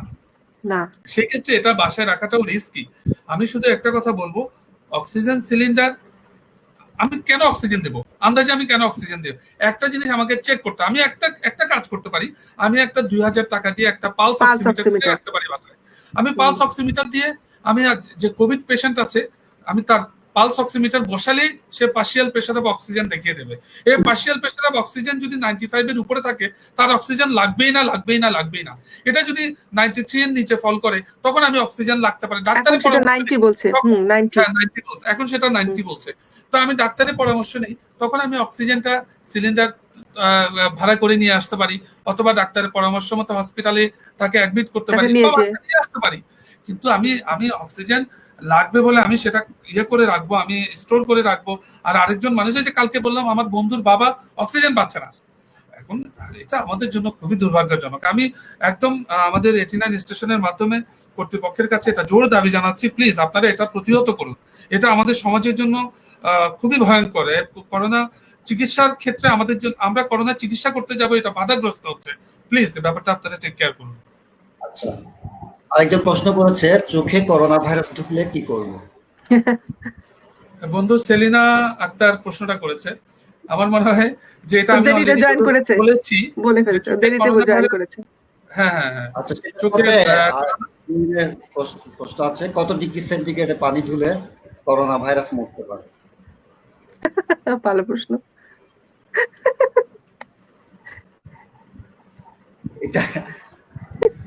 এটা আসলে কত ডিগ্রি সেন্টিগ্রেডে পানিতে চোখ ধুলে করোনা ভাইরাস মরতে পারে? আচ্ছা, আমি একটু বলি, আবার আমরা শেষের দিকে চলে আসছি, নাজমুল তুমি প্রশ্নগুলো নাও। হ্যাঁ, আমার মনে হয় বন্ধু টিটু, সে এখন কিন্তু সে চোখে রোগী। সো আমার বন্ধুকে অলরেডি তাকে আমি চোখের চিকিৎসা দিচ্ছি, এবং তার চোখে, বন্ধু তোমার করোনা ভাইরাস হয়নি, তুমি নিশ্চিন্তে থাকতে পারো, তোমার করোনা হয়নি। তবে আমি একটু বলি যে চোখে অনেকে হয় কি, যে চোখে অনেক গরম পানি দেয়, যত বেশি গরম দিব চোখটা বোধহয় অনেক ভালো থাকবে। No, please don't do that. কারণ চোখে আমাদের একটা সেন্সিটিভ অংশ আছে, সেটার নাম হলো কর্নিয়া, চোখের কালো মণি। এটা কিন্তু বেশি গরম পানিতে কিন্তু চোখের কালো মণির লেয়ার উঠে যাবে। So be careful. তাহলে আমার একটাই কথা, কুমকুম গরম পানি দিয়ে একটু চোখটা ধুলেই হয়ে যাবে। আর কুমকুম গরম পানি দিয়েই চোখটা একটু ধুলেই, চোখে যদি করোনা ভাইরাস যদি থেকে থাকে, হারবার করে থাকে, তাহলে সে মরে যাবে। বন্ধু সেলিনা, বন্ধু টিটু, তোমাদের জন্য বললাম, তোমরা কুমকুম গরম পানি দিয়ে চোখ দাও, তাতেই হয়ে যাবে। চোখ দিয়ে প্রায় পানি আসে। আমি একটু অ্যাড করি, সেটা হচ্ছে যে এই চোখের মিউকাস মেমব্রেন, নাকের মিউকোজা, মুখের মিউকোজা, যেখানে প্রত্যেকটা জায়গায় মুখে নাকে যেখানে সে বসে থাকবে, পানি যখন আমরা দিব, পানির দুইটা উদ্দেশ্য, একটা হচ্ছে এটা ফ্লো করে এটা বাইরে ঝরে যাবে, আর যেটুকু থাকবে আমাদের চোখের মধ্যে অ্যান্টিবডি আইজিএ, নাকে এখানেও অ্যান্টিবডি, এখানে আল্লাহ পাক আমাদের শরীরের মধ্যেই কিছু অ্যান্টিবডি, মানে খুব স্ট্রং অ্যান্টিবডি দিয়েছে। আপনারা জানেন, তোমরা জানো কিনা, মুখের ভিতরে কিন্তু মানুষের সবচাইতে বেশি জীবাণু থাকে। সেই জীবাণুগুলো কিন্তু আমাদের নিজেদের, আমরা সারাক্ষণ গিলে খাচ্ছি, ভিতরে চলে যাচ্ছে, ঢোক গিলতেছি, কিন্তু আমাদের কিন্তু অসুখ স্বাভাবিক সময় হয় না। কিন্তু এই মানুষটাই যখন ইমিউনো কম্প্রোমাইজড হয়ে যায়, স্টেরয়েড খায় বা অন্য কিছু, তখন তার মুখের থেকেই কিন্তু তার জীবাণু হয়। সেজন্য আমরা যখন দাঁতে ইনফেকশন হয়, মুখে ইনফেকশন হয়, আমরা সবচেয়ে তিতা ওষুধটা, সবচেয়ে কষ্টের কড়া ওষুধটা কিন্তু আমরা তাদেরকে দিই, কারণ মুখের মধ্যে অনেক অ্যান্টিবডি আমাদের ন্যাচারালি থাকে, সেটাই তার জীবাণুগুলোকে মেরে ফেলে। তো তাহলে আমরা এখন ধুতে বলতেছি কেন? কারণ করোনা ভাইরাস যখন আসে, তখন একটা ভাইরাস লোড হয়, অনেকগুলো একসঙ্গে আসে, পানি দিয়ে দিলে ন্যাচারালি সেটা চলে যাচ্ছে।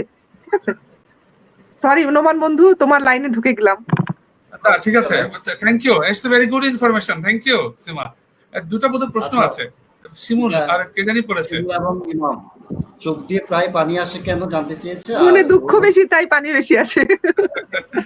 আর আরেকটা কি, আচ্ছা আমি আরেকটা বোধহয় চোখে চুলকায়, দিনে মিনিমাম 8 ঘন্টা কম্পিউটার অথবা মোবাইলে চোখ রাখতে হয়, এটা শিমুল করেছে। ইমাম করেছে কি, চোখ দিয়ে পানি আসে, পাল্টাও চশমা গ্লাস পাল্টাও। ইমামউদ্দিন, ধন্যবাদ এই সুন্দর প্রশ্নের জন্য। এটা খুব কমন, চোখ দিয়ে প্রায় পানি আসে। চোখে পানি আসার জন্য প্রথম যেটা কারণ, সেটা হলো, যদি এটা তুমি হয়ে থাকো, তাহলে তোমার ক্ষেত্রে কারণ হলো যে চোখের হয়তো বা, যে আমার বন্ধু অলরেডি বলে দিয়েছে যে চোখের উপর স্ট্রেইন পড়ে, কোনোভাবে চোখের উপর প্রেশার পড়ছে। তো আমি চোখের উপর প্রেশার কি জন্য পড়তে পারে, আমি ধরো আমি খুব হাই অফিসিয়াল জব করছি, আমি লেখাপড়ার কাজ করছি, অথবা আমি ব্যাংকার, অথবা আমি ডাক্তার, অথবা আমি শিক্ষক, সেক্ষেত্রে আমার চোখের উপর প্রচন্ড প্রেশার পড়ছে, আমার চোখের পাওয়ারে যদি উল্টাপাল্টা থাকে, আমার চোখের পাওয়ার যদি চেঞ্জ করতে হয়, বা আমি যদি সেটা নিয়ে কষ্ট করে আমি চোখের জোর করে দেখছি, সেই ক্ষেত্রে চোখ দিয়ে পানি আসতে পারে। দুই নাম্বার হলো যে চোখে যদি নেত্রনালী নামক আমাদের এখানে একটা নালী আছে যেটা চোখের পানিকে নাকের ভিতরে নিয়ে যায়। এই নেত্রনালী যদি কোনো কারণে বন্ধ হয়ে যায়, তখন চোখের পানিটা ওভারফ্লো করে, ক্রনিক ড্যাক্টোসিস্টাইটিস বলি। চোখের নেত্রনালীতে সমস্যা থাকলেও চোখ দিয়ে পানি পড়তে পারে। আর 3 হলো যাদের অ্যালার্জি আছে তাদেরও চোখ দিয়ে পানি পড়তে পারে। 3টা কারণে চোখ লাল হওয়া ছাড়া চোখ দিয়ে পানি পড়ে। তো এটা খুব কমন একটা জিনিস। তিনটাই তুমি প্রথম কথা হলো যদি তুমি চশমার পরীক্ষা করাতে পারো, অ্যালার্জির চিকিৎসা করাতে পারো, অথবা তোমার অথবা তোমার চোখের ডাক্তারের সাথে পরামর্শ করো, উনি তোমাকে বলে দিবেন। আর শিমুল যেটা প্রশ্ন করেছে, এটা খুব কমন একটা প্রশ্ন যে চোখের চুল কেন। এই অ্যালার্জিক যে সিজন, বিশেষ করে একটা ঋতুর পরিবর্তনের সাথে সাথে চোখের ভেতরে বেশ কিছু অ্যালার্জিক প্রবলেম গুলো আমাদের শুরু হয়ে যায় চোখের ঋতু পরিবর্তনের সাথে। চোখে অ্যালার্জি হলে বিশেষ করে আমি একটা ইনফরমেশন দিতে চাই, যাদের অ্যাজমা আছে, অ্যালার্জি আছে, যাদের স্কিনে অ্যালার্জি আছে, তাদের তাদের চোখেও কিন্তু অ্যালার্জি হতে পারে। তো সেই ক্ষেত্রে আমি কিছু ফুড হ্যাবিটের কথা বলবো। গরুর মাংস, চিংড়ি মাছ, হাঁসের ডিম, বেগুন, ইলিশ মাছ, এগুলো একটু কম খাও বন্ধু। এবং আমি দর্শকদের কাছে বলছি, এগুলো আমরা যাদের একটু অ্যালার্জি বেশি আছে, আপনারা এগুলো একটু কম খেতে পারেন অ্যালার্জিক সিজন গুলোতে। 2, আপনারা ধুলাবালি থেকে চোখটাকে রক্ষা করুন। আপনারা মাস্ক পরুন, আপনারা চশমা পরুন, অথবা হেলমেট পরুন। যারা মোটরসাইকেল চালায় বিশেষ করে অবশ্যই হেলমেট পরবেন। চোখে ধুলাবালি চোখে অ্যালার্জি করতে পারে। আর আপনাকে জানতে হবে কিসে কিসে আপনার চোখে অ্যালার্জি হয়, সেগুলো থেকে আপনি দূরে থাকুন। চিরোমানিয়ানদের জন্য বলছি, আপনারা মেজবান একটু কম খাবেন। মেজবান যারা বেশি খায় তাদের চোখে অ্যালার্জি বেশি হয়। আরেকটা হলো যে অ্যালার্জি যদি হয় তাহলে প্রচুর চোখটা পরিষ্কার পানি দিয়ে চোখটা ধুতে হবে। অ্যালার্জিক যে ফুডগুলো আছে সেটাকে অ্যাভয়েড করতে হবে। আর সেক্ষেত্রে চক্ষু বিশেষজ্ঞের পরামর্শ মতে অ্যান্টি অ্যালার্জিক মেডিসিন নিয়ে সেভাবে চোখের অ্যালার্জি চিকিৎসা করতে হবে। এখানে একটা কথা আমি বলে রাখি, অনেকে আপনারা ফার্মেসিতে যান, ফার্মেসি কি করে, কি স্টেরয়েড দিয়ে দেয়। স্টেরয়েড মানে চোখের ডাক্তার পরে আমার 3 জন বন্ধু আছে যাদের অনেক মারাত্মক সমস্যা, আমি নাম বলছি না, যে যারা বারবার ফার্মেসিতে গিয়ে গিয়ে চোখের অ্যালার্জির ওষুধ নিয়েছে। তো ফার্মেসিওয়ালা কি করে, কি স্টেরয়েড আই ড্রপ দিয়ে দেয়, স্টেরয়েড। তো বন্ধুরা কি করছে, কি যখনই অ্যালার্জি হচ্ছে ওই স্টেরয়েড দিলে চোখে অ্যালার্জি কমে যায়, তখন সেই স্টেরয়েড দিচ্ছে। আবারও এরপর আর কারো পরামর্শ লাগে না, ভাই আমাকে এই ওষুধটা দেন তো। আমাদের দেশে তো পলিসি নাই কোনো, ওই ওষুধটা ফার্মেসিতে চাইলো, সে দিয়ে দিল, সে আবার 1 মাস দিল। স্টেরয়েড, আমি আবারও বলছি বন্ধুরা এবং সম্মানিত দর্শকবৃন্দ, আমি আবারও বলছি, ডাক্তারের পরামর্শ ছাড়া আপনারা চোখে স্টেরয়েড দেবেন না, দেবেন না, দেবেন না। কারণ এই স্টেরয়েড আপনার চোখের অ্যালার্জি নির্মূল করছে অল্প সময়ের জন্য, কিন্তু আপনি এতে আরাম পেয়ে আপনি স্টেরয়েড ব্যবহার করছেন, কিন্তু স্টেরয়েডের কারণে আপনার চোখে অন্ধত্ব হয়ে যাচ্ছে, আপনি বুঝতে পারছেন না। গ্লোকোমা, স্টেরয়েড ইনডিউসড গ্লোকোমা আমাদের দেশে খুব কমন। যেহেতু আমাদের দেশে ফার্মেসির কোনো রুলস রেগুলেশন নাই, স্টেরয়েড সেবনের কারণে আমাদের 3 বন্ধু আছে যাদের চোখের দৃষ্টি 50% হয়ে গেছে শুধু স্টেরয়েড দেওয়ার কারণে, লং টাইম। প্লিজ বন্ধুরা, ডাক্তারের পরামর্শ ব্যতি রেখে তোমরা কোনো স্টেরয়েড সেবন করবে না তোমাদের অ্যালার্জির জন্য। আচ্ছা, এক দর্শক রফিক ঢালি, উনি জানতে চেয়েছেন চোখের প্রেসার মাপার উপায় কি। খুবই ইম্পর্টেন্ট একটা প্রশ্ন এটা। আসলে আমরা সাধারণত আমাদের বিভিন্ন ওয়েবিনার গুলোতে প্রশ্নটা আমরা এটা পাই, যে দর্শকরা যখন প্রশ্ন করে যে চোখের প্রেসার মাপার উপায় কি। বন্ধু অথবা সম্মানিত দর্শক, চোখের প্রেসার মাপার উপায় এটা কিন্তু আমরা নিজেরা কখনো মাপতে পারি না, এটা ডাক্তারের কাছেই যেতে হবে। কিন্তু কথা হলো যে আমি কি করে বুঝবো যে আমার চোখের প্রেসার বেড়েছে। বোঝার একটাই মাত্র উপায়, সেটা হলো চোখের ভিতরে হালকা ব্যথা এবং চোখের ভিতরে ভার ভার লাগবে। চোখের মধ্যে হালকা ব্যথা এবং চোখটা একটু ভার ভার লাগবে, যদি এরকম হয় তাহলে ধরে নিব যে চোখের মধ্যে হয়তোবা প্রেসার বাড়ছে। এখন আপনি কিভাবে মাপবেন? আপনি চোখের মধ্যে হালকা একটু হাত দেবেন, হাত দেওয়ার পরে চোখটাকে যদি মনে হয় যে না একটু শক্ত শক্ত হয়ে গেছে, মার্বেল যেরকম ফিলিংস, সেই ফিলিংসটা যদি হয়ে যায় এবং চোখে হাত দেওয়ার সাথে সাথে চোখের মধ্যে যদি ব্যথা ফিল হয়, তাহলে ধরে নিব যে আপনি বুঝতে পারবেন যে আপনার চোখের প্রেসার হয়তোবা বাড়তে পারে। আর এছাড়াও এরকম আজকাল বিদেশে, আমাদের দেশে এখন আসে নাই, বিদেশে সেলফ আই কেয়ার নামক একটা ইনস্ট্রুমেন্ট আছে, এটা দিয়ে সেলফ আমাদের দেশে সামনের বছরই চলে আসবে ইনস্ট্রুমেন্ট, বাসার ভিতরেই সে চোখের প্রেশার মাপতে পারবে। আই কেয়ার নামক একটা ইনস্ট্রুমেন্ট আছে, ডিজিটালি এটা চোখের প্রেশার মাপা হয়, এটা নেক্সট ইয়ারে আমাদের দেশে অ্যাভেলেবেল হবে। আর এমনিতে ডাক্তারের কাছে যখন যাবে, ডাক্তার সাধারণত অ্যাপ্লানেশন টনোমেট্রি বা বিভিন্ন রকম সিস্টেমের মাধ্যমে চোখের প্রেশারটা মেপে নিয়ে আপনাদেরকে জানিয়ে দেবে। ধন্যবাদ প্রশ্নটি করার জন্য। আরেকটা প্রশ্ন আসছে, যাদের সিওপিডি ও এসবারোদ আছে তারা করোনার ব্যাপারে অগ্রিম কোনো ব্যবস্থা নেওয়া দরকার আছে কিনা? আমরা বললাম, বলা হলো। এটার সাথে আরেকটা প্রশ্ন আসছে, বশির আহমেদ নাহিদ, আমার হাঁটাহাঁটি করলে নিঃশ্বাসের সমস্যা হয়, যা আগে ছিল না। রমজানের মাঝামাঝি সময় আমার জ্বর হয়েছিল, তারপর থেকে এই সমস্যা। তাহলে আপনার জন্য পরামর্শ হলো আপনি হাঁটাহাঁটিটা চালু রাখেন, প্রতিদিন হাঁটাহাঁটি করেন এবং নিঃশ্বাসের স্পেশাল ব্যায়াম করেন, শ্বাস প্রশ্বাসের ব্যায়াম, রেসপিরেটরি এক্সারসাইজ। প্রয়োজনে আপনার একটা এটাকে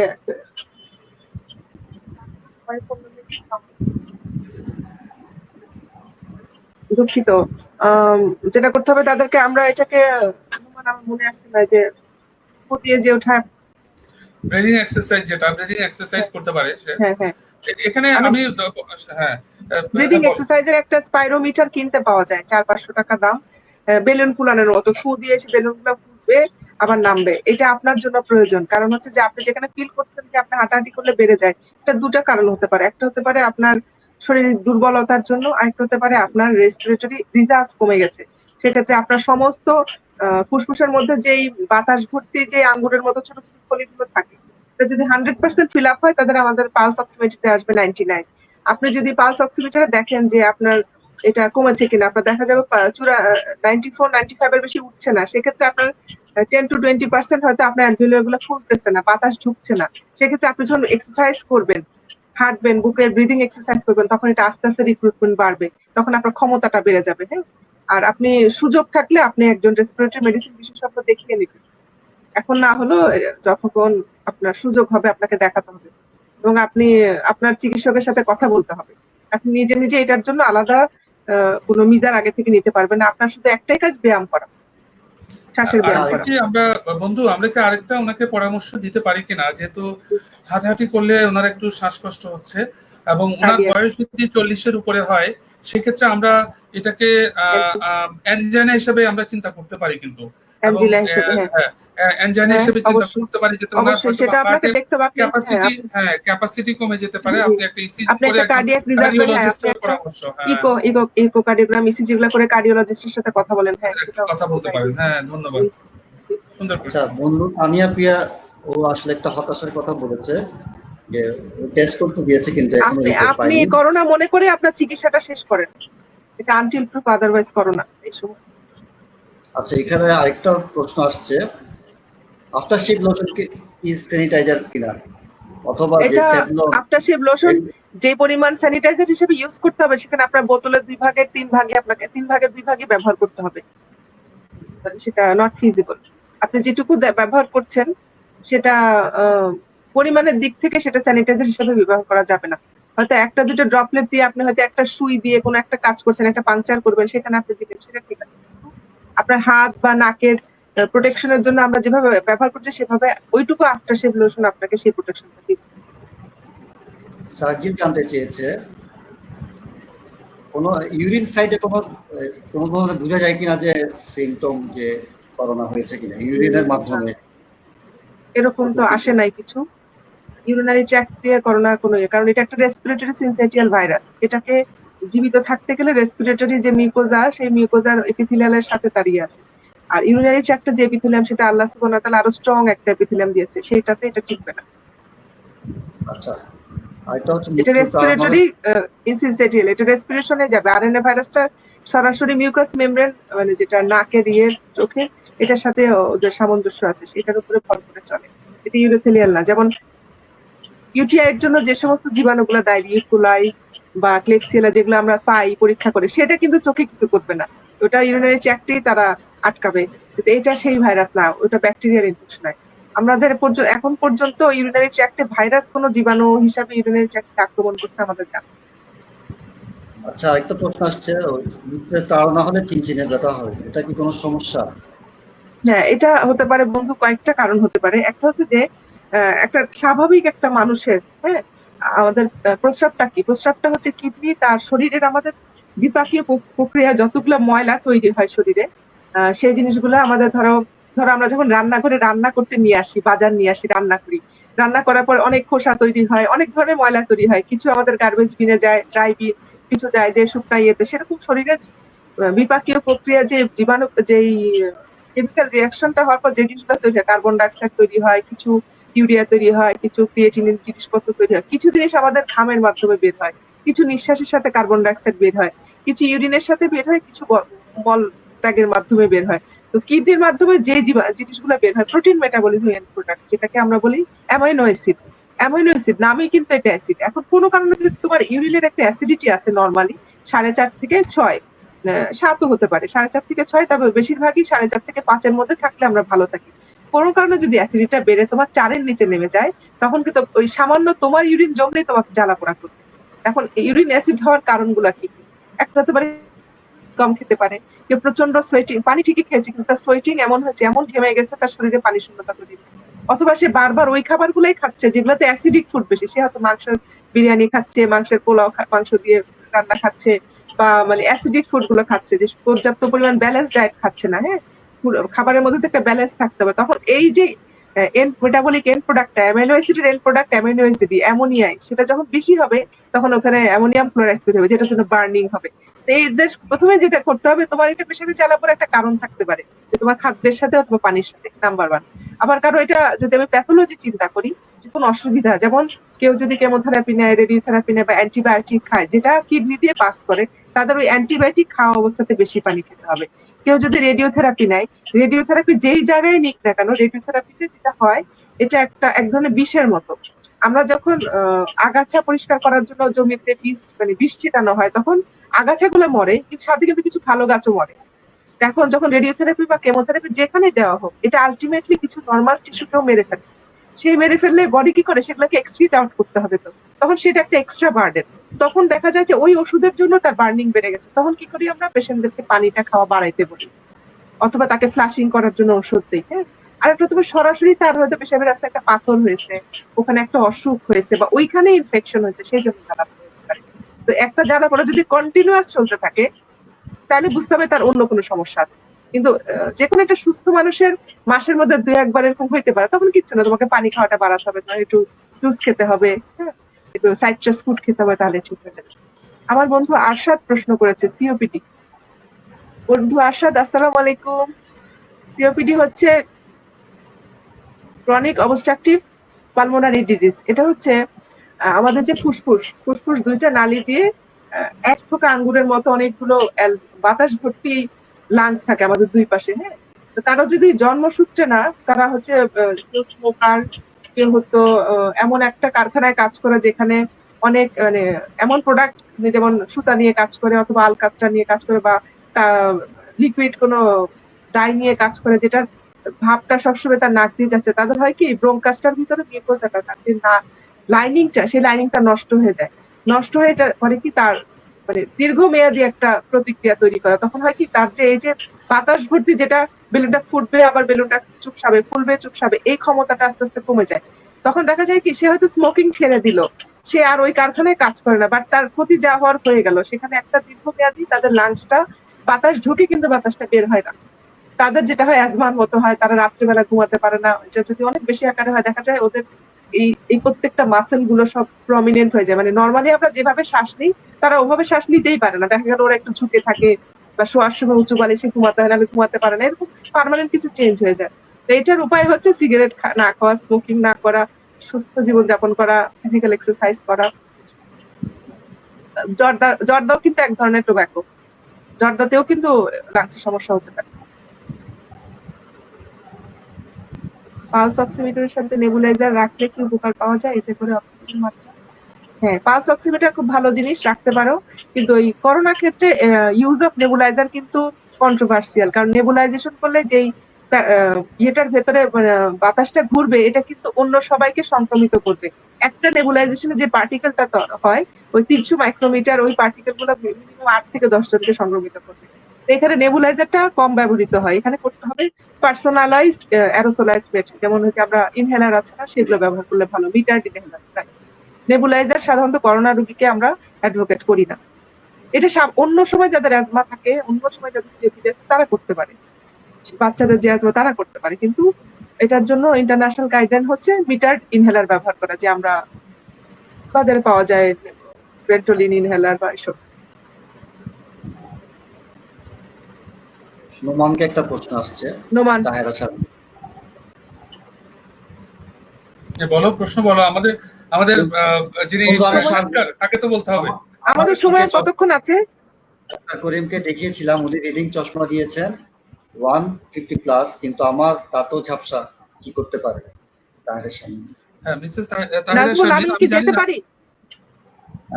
তোমার আসলে আমাদের তো 9টা আর পর্যন্ত প্রশ্ন করার নাই তো? কথা, প্রশ্ন 9টা? নাই, এবং 9টা বেজে গিয়েছে।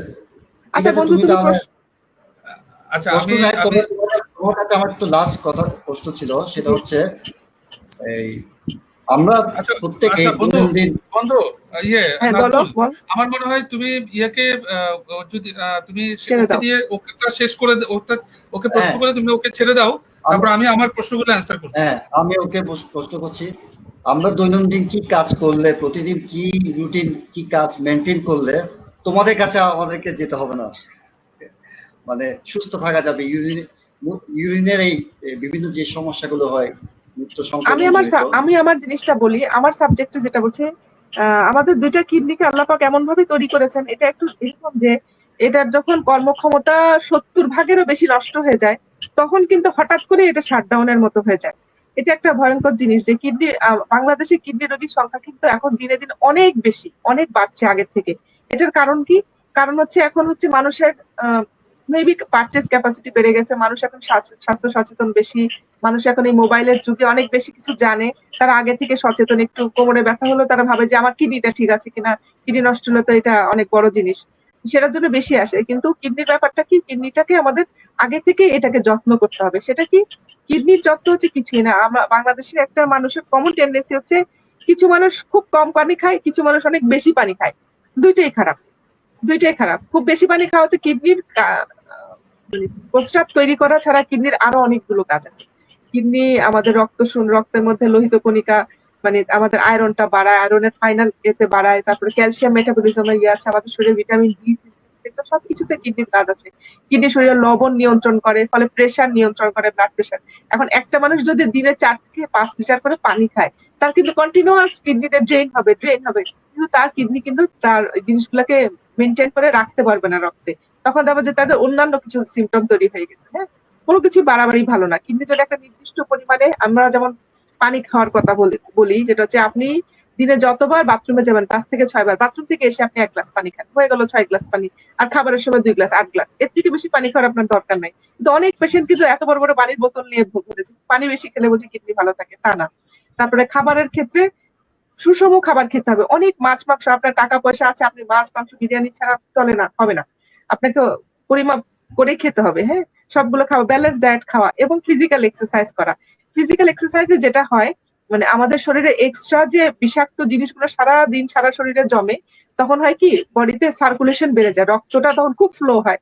তো আপনি যদি একটা ঘরের মধ্যে ঘরকে 3 বার যদি ঝাড়ু দেন, ঝাড়ু দিলে কোনায় কোনায় যতগুলো ময়লা জমে আছে সামনে, সব ময়লাগুলো তো বের করে নিয়ে আসবেন। আমরা যখন এক্সারসাইজ করি তখন বডির এই সার্কুলেশনটা, রক্ত সমস্ত কোনায় কোনায় এসে সার্কুলেট করে, ফলে তার এই ওয়াশ আউট করার ক্ষমতাটা বেড়ে যায়, তখন কিডনির ফ্লো বেড়ে যায়, এবং কিডনি দিয়ে মানে ইউরিন করার ফ্লোটা বেড়ে যায়, ইউরিনের মাধ্যমে জিনিসগুলো বের হয়ে যাওয়ার ফ্লো বেড়ে যায়। সুতরাং ভালো থাকি আমরা। তাহলে এটা হচ্ছে যে সুষম খাদ্য অবস্থা, পরিমাণ মতো পানি খাওয়া, এবং হচ্ছে এক্সারসাইজ করা, মিনিমাম একটা এক্সারসাইজ রেগুলার মেনটেন করা। সেটা আপনার 30 মিনিট হাঁটা হইতে পারে, আপনার জগিং হইতে পারে, ছেলেদের জন্য জগিং খুবই ভালো। তারপর হচ্ছে স্কিপিং হইতে পারে, ডান্স, মানে গানের সাথে সাথে রিদমিক এক্সারসাইজ হইতে পারে। ইভেন কেউ যদি হাঁটুতে ব্যথা থাকে, পায়ে ব্যথা, সে ঘরে বসে স্ট্যাটিক এক্সারসাইজ করবে। হ্যাঁ, কিন্তু করতে হবে। আর হচ্ছে আপনার একটা অভ্যাস, যে অনেকে আমরা ফল খাই না, কিন্তু ফলের রস অনেক খাই।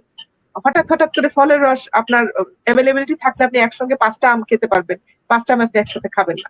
আপনার ভালো লাগছে, আপনি একটা তরমুজের অর্ধেক খেয়ে ফেললেন, না, খাওয়া যাবে না। পরিমিত করে খেতে হবে। ফলের রস সরাসরি খাওয়াটা কিডনির জন্য টর্চার। হ্যাঁ, তারপরে অনেক লবণ খাওয়া। অনেকে চিটাগাংয়ের মানুষ সাথে খুব শুটকি পছন্দ করে। আমি কিন্তু কক্সবাজার এবং চিটাগাংয়ের অনেক আমার স্টোনের পেশেন্ট আছে। স্টোন কিন্তু চিটাগাংয়ের মানে পাথর হওয়ার সম্ভাবনা চিটাগাংয়ের লোকদের বেশি, কারণ ওরা হচ্ছে প্রচুর লবণ খায়, খাবারে লবণ খায়, আচার খায় এবং হচ্ছে শুটকি খায়। শুটকির মধ্যে কিন্তু প্রচন্ড লবণ থাকে ওটা প্রিজার্ভ যখন করে। সুতরাং এগুলো খুব বেশি খাওয়া যাবে না। সপ্তাহে একদিন আপনি খেতে পারেন, কিন্তু প্রতিবেলা আপনি শুটকির তরকারি খাবেন, এটা ঠিক হবে না। হ্যাঁ, এই তো। ঠিক আছে, ধন্যবাদ। আমরা আসলে আপাতত খুব ভালো লাগলো, অনেক ধন্যবাদ আপনাকে, আপনাদের সবাইকে, তোমাদের সবাইকে এই সুযোগ দেওয়ার জন্য। আল্লাহ সবাইকে সুস্থ রাখুক। জি, করোনা মানে মৃত্যু না, তোমরা সচেতন হও। হ্যাঁ, একটু খেয়াল রাখলেই হবে, এটা ভয় পাওয়ার কিছু নেই। নিকটবর্তী যার সঙ্গে কথা বললে মনে হয় যে তার সাথে কথা বলা উচিত। হ্যাঁ, ভালো থাকেন সবাই, ধন্যবাদ, আসসালামু আলাইকুম। ধন্যবাদ। ধন্যবাদ সীমা, ধন্যবাদ। আচ্ছা, আমি মিসেস শারমিন যে প্রশ্নটা করেছে যে উনি চোখে ঝাপসা দেখছেন, যে কোনো ডাক্তারকে উনি দেখাতে পারেন। একজন ডাক্তার যখন চিকিৎসা দেবে, ডাক্তার চিকিৎসা দিলেই যে সেটা ভালো হবে তা কিন্তু না। সেই ক্ষেত্রে ডাক্তার চেষ্টা করেন। আসলে আমি একটা কথা এখানে বলতে চাই, এখানে ডক্টরের নাম উল্লেখ করা হয়েছে। আমাদেরকে একটা কনসেপশন আমি 89 স্টেশনের মাধ্যমে বন্ধু এবং রোগীদের কাছে জানাতে চাই। ডাক্তার কিন্তু রোগী ভালো করে না, ডাক্তার চিকিৎসা দেয়, ভালো করেন সৃষ্টিকর্তা। সেক্ষেত্রে সৃষ্টিকর্তার আশীর্বাদ ছাড়া ভালো হওয়া যাবে না। তো একজন ডক্টর চিকিৎসা দিয়েছে, চশমা দিয়েছে, আপনি তাতেও ভালো দেখছেন না, এখানে চশমা দেওয়ার পরেও যে ভালো দেখছেন না, তাহলে অন্য কোনো প্যাথোলজি থাকতে পারে। এটা চশমার কারণে আপনার দৃষ্টি কমে নাই।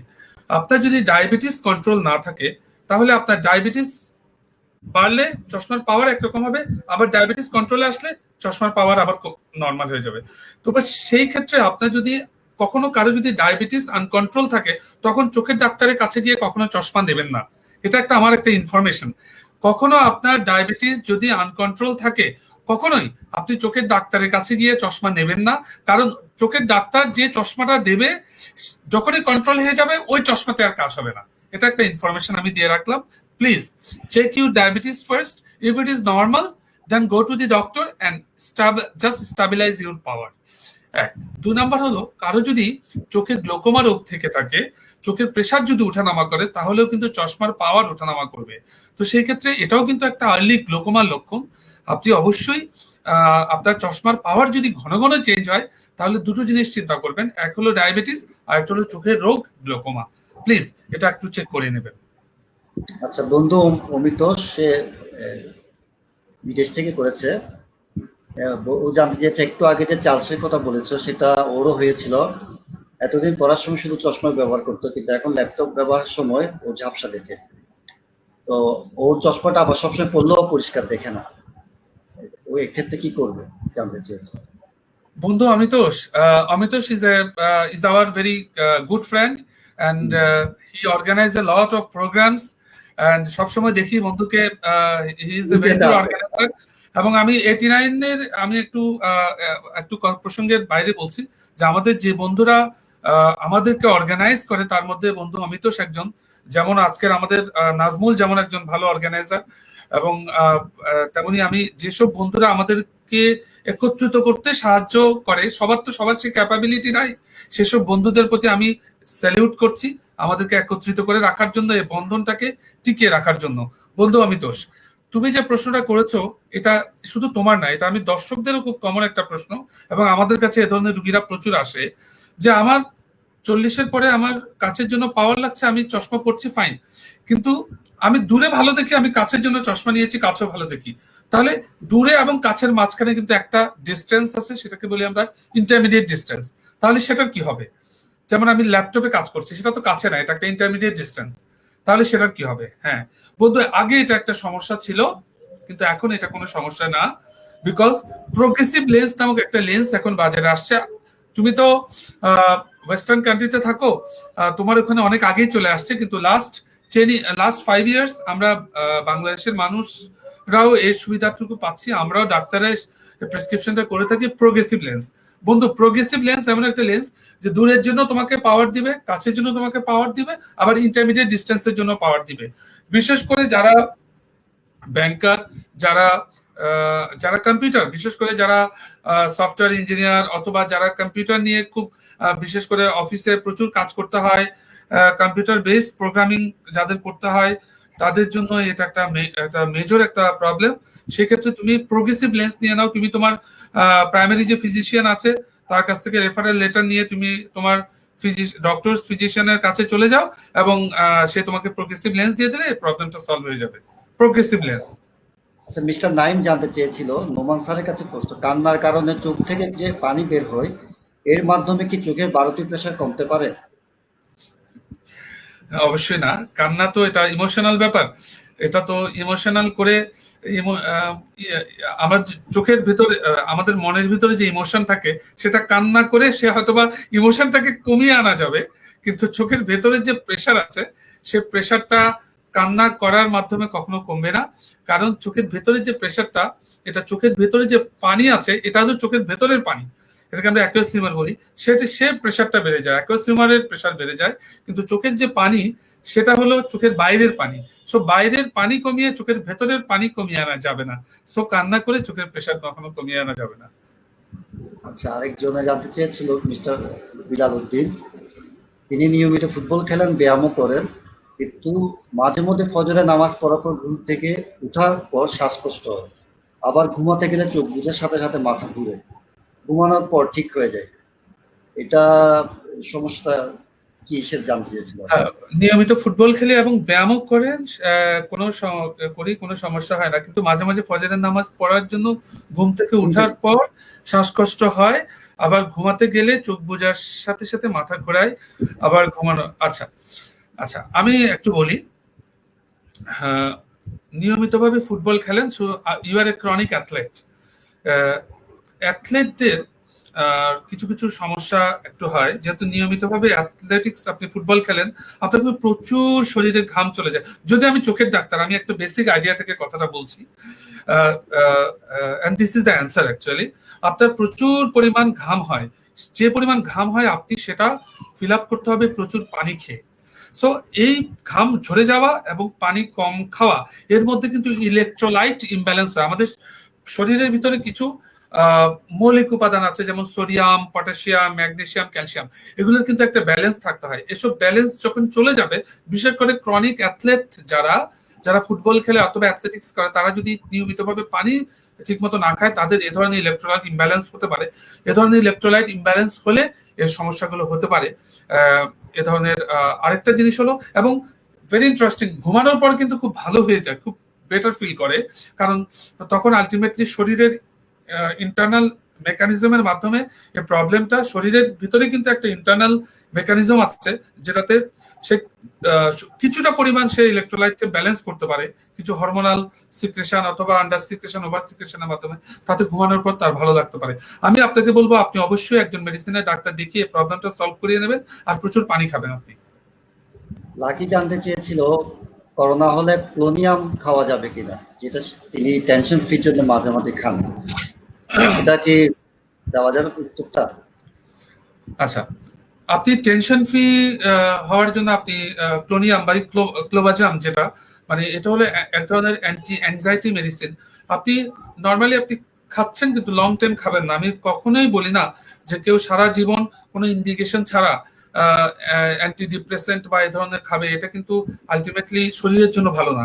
আর করোনা যাদের হবে, তাদের করোনার চিকিৎসার সাথে ক্লোনিয়াম বা ক্লোমাজাম অথবা অ্যান্টিসাইকোটিক অথবা মাসেল রিল্যাক্সেন্ট অথবা ঘুমের ওষুধ খাওয়ার কোনো ইন্ডিকেশন ডিরেক্টলি নাই। তবে করোনা রোগের কারণে যদি আপনার ভিতরে ভয় ঢুকে যায়, আপনার টেনশন হচ্ছে, আপনার ঘুম আসছে না, সেক্ষেত্রে আপনি ডাক্তারের পরামর্শ মতে খুব লো ডোজে আপনি ঘুমের ওষুধ খেতে পারেন, ক্লোনিয়াম জাতীয় ওষুধ আপনি খেতে পারবেন, কিন্তু অবশ্যই নট ওভার ডোজ। ডাক্তারের পরামর্শ অনুযায়ী ডাক্তার যে ডোজ দিবে সেই ডোজে আপনি খেতে পারেন। কিন্তু এখানে একটা ব্যাপার আছে, যার অ্যাজমা আছে, যার সিওপিডি আছে, যার ব্রেইনে সমস্যা আছে, যাদের হার্টে প্রবলেম আছে এবং লং টাইম, বিশেষ করে শ্বাসকষ্ট যাদের পুরনো, এবং যাদের ব্রেনে স্ট্রোকের পেশেন্ট আছে, সেই ক্ষেত্রে এই ধরনের ওষুধ খাওয়ার আগে আমাদেরকে অনেকবার চিন্তা করতে হবে, কারণ এটা আমাদের ব্রেনটাকে সাপ্রেশন করে। যার ব্রেন অলরেডি সাপ্রেসড, যার ব্রেন অলরেডি দুর্বল, তাকে আপনি যদি ক্লোনিয়াম বা সে যদি ক্লোনিয়াম ওষুধ লং টাইম খায়, সেক্ষেত্রে কিন্তু অনেক মারাত্মক সমস্যা, ইভেন মৃত্যু ঝুঁকি পর্যন্ত হতে পারে। সো সেই ক্ষেত্রে আপনি অবশ্যই ডাক্তারের পরামর্শ ছাড়া, ডোজ অ্যাডজাস্টমেন্ট ছাড়া এ ধরনের ওষুধ নেবেন না।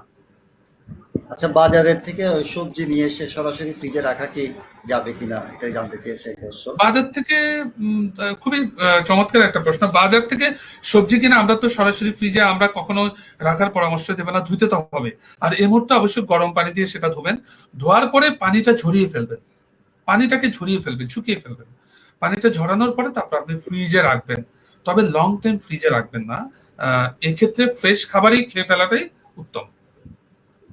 আচ্ছা, সার্জিল জানতে চেয়েছিল চোখের কোন সিমটমে বোঝা যেতে পারে যে করোনা এফেক্ট হয়েছে কিনা। অ্যাকচুয়ালি সরাসরি চোখের আর্লিয়েস্ট এখন বলা হচ্ছে যে করোনা আসলে এটা তো আসলে রেসপিরেটরি একটা ফুসফুসের রোগ। করোনা সাধারণত চোখ, নাক, মুখ দিয়ে ঢুকে ফুসফুসে হয়। তো চোখে আমি অলরেডি বলেছি সার্জিন যে চোখে যখন এটা হারবার করবে তখন অ্যাসিমটোমেটিক হতে পারে, চোখে কোনো সমস্যা নাও হতে পারে। সরাসরি চোখের ভিতর দিয়ে এটা, নাকের ভিতর দিয়ে এটা গলায় চলে গিয়ে গলায় ব্যথা করতে পারে। সো চোখে নাও সমস্যা করতে পারে, আবার চোখে কিছুদিন থেকে চোখে প্রদাহ করতে পারে, যেমন কনজাংটিভাইটিস, চোখ ওঠা রোগ, যেটা চোখ দিয়ে পানি পড়বে, চোখ লাল হয়ে যাবে, অথবা চোখে পিচুটি জমা হবে, অথবা চোখে মাঝে মাঝে একটু ব্যথা করতে পারে বন্ধু। তো সেই ক্ষেত্রে আমরা ইভেন বায়োল্যাটারাল যদি হয়, দুই চোখে একসাথে চোখ লাল হয়ে যাচ্ছে, চোখে পিচুটি জমা হচ্ছে, চোখে কচকচ করছে, পানি পড়ছে, এটাও কিন্তু করোনার একটা আর্লি সাইন হতে পারে, যে এটা আস্তে আস্তে চোখে আসছে, তারপর নাক, গলার ভেতর দিয়ে এটা ফুসফুসে যাবে। কারণ চোখের নালীর সাথে কিন্তু নাক এবং গলার সরাসরি যোগাযোগ আছে, এটা আমরা অনেকে জানি না।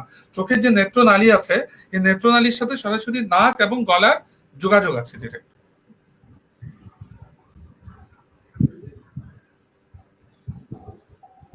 এটা কি তুমি দিতে পারবা? দেখো, আমার ফ্যাটি লিভার ও ট্রাইগ্লিসারাইড বেশি, কিটো ডায়েট করতে চাই, কিটো কি স্বাস্থ্যসম্মত? আচ্ছা, এটা ফ্যাটি লিভার এবং ট্রাইগ্লিসারাইড বেশি, আপনি কিটো ডায়েট করতে চান, কিটো কি স্বাস্থ্যসম্মত কিনা। আপনি কিটো ডায়েট আপনি করতে হলে আমি একটা কথা আমি এখানে সরাসরি বলি, কিটো ডায়েট নামক কোনো ডায়েটের এই সিস্টেমটা কিন্তু বর্তমান আমাদের যে যে মেডিসিন বা এর ভিতরে কোনো কিটো ডায়েট নামক কোনো ডায়েটের সিস্টেম নেই। ইটস এ ডায়েট্রিশিয়ানদের তৈরি করা একটা হেলদি ডায়েট, যেটা কিছু ডায়েট্রিশিয়ানই এটা আপনাকে সাজেস্ট করবে। আমি কোনো ডক্টর আপনাকে কিটো ডায়েট সাজেস্ট করবে না। You have to go to a dietitian. Dietitian আপনার ওজন, আপনার শরীরের সামর্থ্য দেখে কিন্তু এই কিটো ডায়েট অ্যাডভাইস করবে। কোনো ডক্টর কিন্তু আপনাকে কখনো কিটো ডায়েট অ্যাডভাইস করবে না, এই একটা ব্যাপার। আর ফ্যাটি লিভার এবং ট্রাইগ্লিসারাইড যদি যাদের বেশি বেশি হবে, তাদের ক্ষেত্রে কিটো ডায়েট বরং হেল্প করবে, কিন্তু আপনাকে অবশ্যই আপনাকে ডায়েট্রিশিয়ানের পরামর্শ নিয়ে কিটো ডায়েট শুরু করতে হবে। প্লিজ ফেসবুক দেখে, আর আপনি আপনার ফেসবুক দেখে কখনো কিটো ডায়েট নেবেন না প্লিজ। আমি দেখেছি অনেকেরই অনেক সমস্যা হয়েছে, ইভেন কিটো ডায়েট করতে গিয়ে অন্ধ হয়েছে, এরকম আমি দেখেছি। Please don't do it, go to the dietitian and fix your diet and do keto diet please.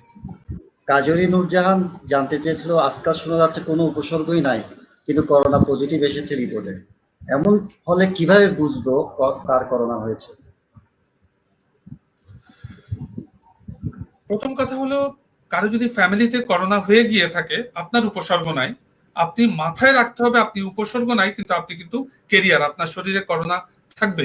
কারণ আপনি যার সাথে বাসা থাকছেন, যে একটা দুটো কাশি দিচ্ছে এবং সে কাশির মাধ্যমে ড্রপলেট ছড়াচ্ছে, এবং পিওর আইসোলেশন এটা সম্ভব না আমাদের এই সামাজিক বন্ধনের ভিতরে, এগুলো আইসোলেশন আমরা যতই বলি, এত এটা ইটস নট পসিবল আসলে। সেক্ষেত্রে কিছুটা আপনি আপনার বাবার করোনা হয়েছে, আপনি কি করে পারবেন আপনার বাবার রুমে না গিয়ে থাকতে? এটা পারবেন আপনি? আমাদের পক্ষে এটা সম্ভব না। আমার বাবার কাছে আমাকে যেতেই হবে এবং বাবার সাথে কথা বলতেই হবে। তবে আমরা মাস্ক পরিধান করলে সে সম্ভাবনা কমে যাবে। তবে ধরে নেবেন আপনার ক্যারিয়ার। এখন আপনি কি করে বুঝবেন আপনি ক্যারিয়ার কিনা? বুঝার কোনো উপায় নেই, কোনো উপায় নেই। তবে আর্লি সিমটম, নাকে গন্ধ চলে যাওয়া, মুখে স্বাদ চলে যাওয়া, চোখ লাল হওয়া, গলায় একটু একটু ব্যথা করা, একটু হাঁচি হাঁচি ভাব হওয়া, গায়ে গায়ে একটু ব্যথা করা, চোখের পিছনে ব্যথা হওয়া, এগুলো বুঝলেই ধরে নেবেন যে আপনার হয়তোবা কিছুটা আপনার কিছুটা সাইন সিমটম আসছে। হ্যাঁ, সেই ক্ষেত্রে আপনি সাথে সাথে ডাক্তারের পরামর্শ নিয়ে চিকিৎসা শুরু করতে হবে। করোনা টেস্টের জন্য ওয়েট করবে না। আমাদের দেশের আমি একটু বন্ধু, আমাদের 89 স্টেশনের মাধ্যমে আমি একটু, এটাও আমার একটা আমাদের ডাক্তার সমাজের একটা প্রতিবাদ, রুগীদের হয়ে একটা প্রতিবাদ, এবং যে আমরা এখনো পর্যন্ত 15-20 হাজার টেস্ট নিয়েই বসে আছি। দুর্ভাগ্য আমাদের, এটা আমি কারো ব্যর্থতা বলবো না, আমাদের দেশ আসলে সেই স্ট্রাকচার ডেভেলপ করতে পারে নাই আমাদের আর্থসামাজিক অবস্থার কারণে। আমাদের দেশে অ্যাটলিস্ট এখন 3 থেকে 4 লাখ টেস্ট হওয়া উচিত, সেক্ষেত্রে মাত্র 15-16 হাজার টেস্ট দিয়ে করোনা ডায়াগনোসিস হচ্ছে। এতে আমাদের সিচুয়েশন আমরা বুঝতে পারছি না, আমাদের করোনা কোন সিচুয়েশনে আছে এটা এটা আমরা সবাই জানি, কিন্তু ভয়ের কিছু নেই, টেস্ট বাড়াতে হবে। এছাড়াও আমি আজকে টেস্ট দিচ্ছি, যে টেস্ট 4 ঘন্টা পরে এই টেস্টের রিপোর্ট পাওয়ার কথা, সেটা আমি একটু আগে একজন ভদ্র মহিলা বলেছে যাতে 7 দিনও সে টেস্ট পাচ্ছে না। করোনা রোগী ভালো হয়ে যাচ্ছে, হ্যাঁ, 15-20 দিন সাফার করার পরে কার সে জানতে পারছে না সে করোনা হয়েছে কিনা।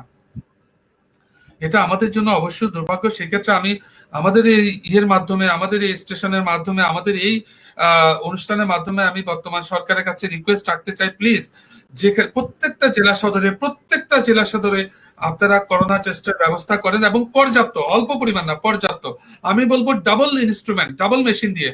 কারণ এবং অনেক মানুষ আছে বিত্তবানদের প্রতি আমাদের একটা রিকোয়েস্ট, আমাদের বন্ধু বান্ধবরাও এখানে অনেক আছে, অনেক বিত্তবান, অনেক শিল্পপতি বন্ধু, যদি সম্ভব হয় এটা তোমার জেলায় তুমি একটা করোনা ইউনিটের টেস্টের ব্যবস্থা করে দাও তোমার সিটি কর্পোরেশনের মাধ্যমে, তাতে অনেক মানুষ উপকৃত হবে। এখন এই টেস্টের ইনস্ট্রুমেন্ট কিনে দেওয়াটাই হবে সবচেয়ে বড় জাকাত। আমাদের অনেকে যদি এই টেস্ট যত বেশি বেশি হবে, ততই কিন্তু আলটিমেটলি রুগী ডায়াগনোসিস হবে, এবং আমরা ততই আমরা করোনার চিকিৎসা দিতে পারবো, এবং রুগীরা ততই ভালো হবে। তবে কোনো জায়গায় যদি করোনা টেস্টের ফ্যাসিলিটি না থাকে, শুধু সিমটম দিয়ে, বন্ধু আমরা যারা ডাক্তার এখানে আছি, আমাদের বন্ধু বান্ধবরা অনেকে ডাক্তার, প্লাস আমি বন্ধু বান্ধবদের থ্রুতে সমস্ত দর্শকদেরকে বলছি, আপনারা এই মহামারীতে আমাদের কাছে আসতে হবে না, আপনারা আমাদের কাছে আসার জন্য অনেক মাধ্যম আছে, আমাদের চেম্বারে আসতে হবে না, আপনারা আমাদেরকে নক করুন, আমাদের মাধ্যমে জেনে নিন আসলে আপনার সমস্যাগুলো কি, এবং আমরা আপনি যদি সমস্যায় পড়ে যান, আমাদের ডাক্তাররাই কিন্তু আপনাদের জন্য বসে আছে, আমরা টেলিফোনের মাধ্যমে আপনাকে সাহায্য করব, এটার জন্য আমরা বসে আছি, আপনারা ভয় পাবেন না, আমরা আছি আপনাদের সাথে। আচ্ছা, ভিটামিন ডি কয়টা খেতে হতো, যদি খেতে হয় আর কি, তাহলে কয়টা খাওয়া যায় ডেইলি, খাওয়া উচিত? ভিটামিন এটা কি বয়স ভেদে আছে? ভিটামিন ডি এটা আসলে আসে হলো রোদ থেকে, হ্যাঁ, রোদের মাধ্যমে ভিটামিন ডিটা আসে। সো যারা সাধারণত বাইরে প্রচুর রোদের এক্সপোজার আছে তাদের ভিটামিন ডি খাওয়ার দরকার নেই। ভিটামিন ডি এমনিতেই কারো শরীরে যদি কমে যায় তাহলে ভিটামিন ডি সাপ্লিমেন্টেশন নিতে হয়। এবং ভিটামিন ডি কিন্তু করোনা রোগের কোনো চিকিৎসা না, এটা কিন্তু ভুল ধারণা, এটা কোনো চিকিৎসা না।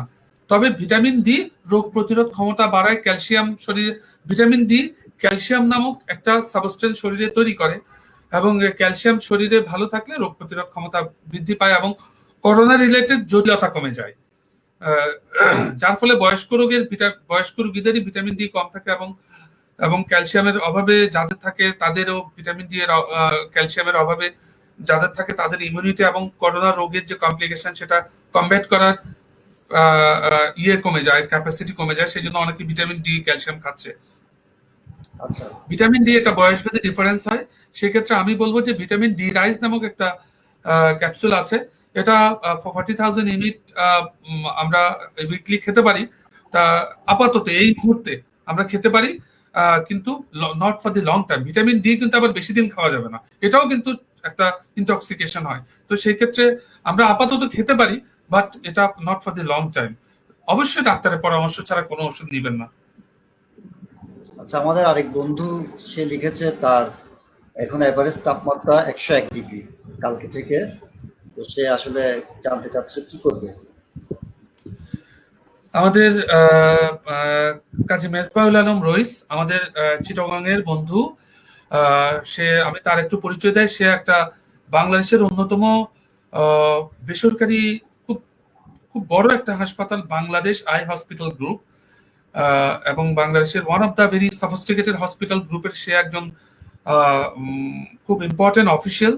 সে ওখানকার সে administrative chief. We are really proud of you বন্ধু, তুমি অসুস্থ বন্ধু, এই মুহূর্তে 101, 103 এরকম জ্বর হওয়া মানে আমাদের ধরে নিতে হবে, আমি তোমাকে ইনশিওর করছি ভয়ের কিছু নাই, এটা ভাইরাল ফিভার। তবে ভাইরাল ফিভার তুমি টেস্ট করিয়ে নাও বন্ধু। তুমি এখন তোমার জ্বর যদি 3 থেকে 4 দিনের যদি হয়ে যায়, তাহলে তুমি তুমি তোমার নাকের সোয়াবটা নিয়ে তুমি টেস্ট করতে দাও। এখন তুমি কোথায় যাবা? ঢাকা শহরে অলরেডি তুমি জানো যে বাংলাদেশ আই হসপিটাল, তোমাদের যে জেনারেল হসপিটাল, তারপর অ্যাপোলো হাসপাতাল, তারপরে বিএসএমইউ, তারপর আমি আমি যতদূর জানি স্কয়ার হসপিটাল, তারপর প্রভা আই হেলথ কেয়ার, এসব জায়গাতে করোনা টেস্ট হচ্ছে। তুমি এটা হলো সরকারি সিস্টেমের বাইরে, তুমি ওইসব জায়গায় গিয়ে অন পেমেন্টে তুমি টেস্টটা করিয়ে নিতে পারো। বাট ভয়ের কিছু নাই। তুমি দেখো তোমার শ্বাসকষ্ট হচ্ছে কিনা, তুমি একটু পালস অক্সিমিটার দিয়ে দেখো তোমার পার্শিয়াল প্রেশার অফ অক্সিজেন কেমন আছে, গলা ব্যথা হচ্ছে কিনা, নাকের গন্ধ দেখো, তুমি মুখের টেস্ট দেখো। যদি দেখো এগুলো একটু একটু করোনার দিকে যায়, তুমি তাহলে আমাদের সাথে পরামর্শ করে, তোমার মেডিসিন স্পেশালিস্ট বন্ধুদের সাথে পরামর্শ করে তুমি করোনার যে বাংলাদেশের যে রেজিম আছে, আমি অলরেডি আমাদের গ্রুপে দিয়ে দিয়েছি যে আমাদের বাংলাদেশের একটা রেজিম আছে যে করোনার চিকিৎসা, সেই রেজিমটা ফলো করতে থাকো, ফলো করে তুমি চিকিৎসা শুরু করে দাও। বাট এবং এবং সেই সেই টেস্ট অনুযায়ী, সেই চিকিৎসা অনুযায়ী তুমি তোমার বন্ধুদের সাথে আলাপ করে তুমি বিশেষ করে তুমি ঢাকায় থাকো, ঢাকায় আমাদের বন্ধু বান্ধবরা অনেকে আছে, তাদের সাথে পরামর্শ করে তুমি চিকিৎসা শুরু করে দাও বন্ধু। মাঝে আমাদের সবারই খুব প্রিয় মাজেদ, আমাদেরকে আসলে ধন্যবাদ দিয়েছে। আশা করি আমরা মাজেদের ধন্যবাদটা নিলাম। আমরা মনে হয় আসলে আমরা শেষের দিকে চলে যেতে পারি। দর্শকরা যারা এতক্ষণ আমাদের সাথে ছিলেন তাদেরকে অবশ্যই আমরা ধন্যবাদ জানাচ্ছি। আসলে এইভাবে তো অনেকক্ষণ চালানো যায়, কিন্তু সবকিছু একটা শেষ করতে হবে। তো আমরা প্রথম দিনে যা দেখেছি অনেক সাড়া পেয়েছি, প্রচুর প্রশ্ন এসেছে, আমরা চেষ্টা করেছি জবাব দেওয়ার জন্য। তারপরও সবকিছু তো একসাথে ধরা যাবে না। আমি আপনাদেরকে আমরা দেখিয়েছি আমার ডাক্তারদের টেলিফোন নাম্বার, ওনাদের সাথে হোয়াটসঅ্যাপে মেসেজ দিতে পারেন যেভাবে নোমান বলেছিল, কিংবা ফোনে যোগাযোগ করতে পারেন। এইভাবে যোগাযোগ করে আপনাদের সমস্যাগুলো মোকাবেলা করবেন। এবং সবচেয়ে বড় কথা হচ্ছে সবাই আত্মবিশ্বাস রাখবেন এবং নিজেকে সেফ রাখার জন্য যা যা বলা হচ্ছে স্বাস্থ্যবিধি মেনে দেওয়ার জন্য, তারপরে হাঁচি কাশির শিষ্টাচার মারার জন্য যেভাবে বলা হচ্ছে সবাই যদি আমরা সেভাবে মেনটেন করি, তাহলে আশা করি আমরা প্রত্যেকে ভালো থাকবো। তারপরেও এর মধ্যে কিছু তো বন্ধু অসুস্থ হয়েছে, বেশ কয়েকজন মারাও গিয়েছে দেখলাম। সবার আত্মার মাত্রার কামনা করছি। বন্ধু যারা অসুস্থ হয়েছে তাদের সুস্থতা কামনা করছি। বন্ধুদের পরিবারে অন্যরা যারা অসুস্থ হয়েছে সবার সুস্থতা কামনা করছি। সেই সাথে আমাদের সাথে থাকার জন্য আবারও সবাইকে ধন্যবাদ জানাচ্ছি। আমরা আশা করি অচিরেই আবার অন্য কোনো ডাক্তারকে নিয়ে অন্য কোনো সময় আবার আসবো। আমাদের সাথে থাকুন, আমাদের গ্রুপ, আমাদের এই পেজের সাথে থাকুন। আপনাদেরকে অসংখ্য ধন্যবাদ। শুভরাত্রি। আসসালামু আলাইকুম। শুভরাত্রি বন্ধুরা।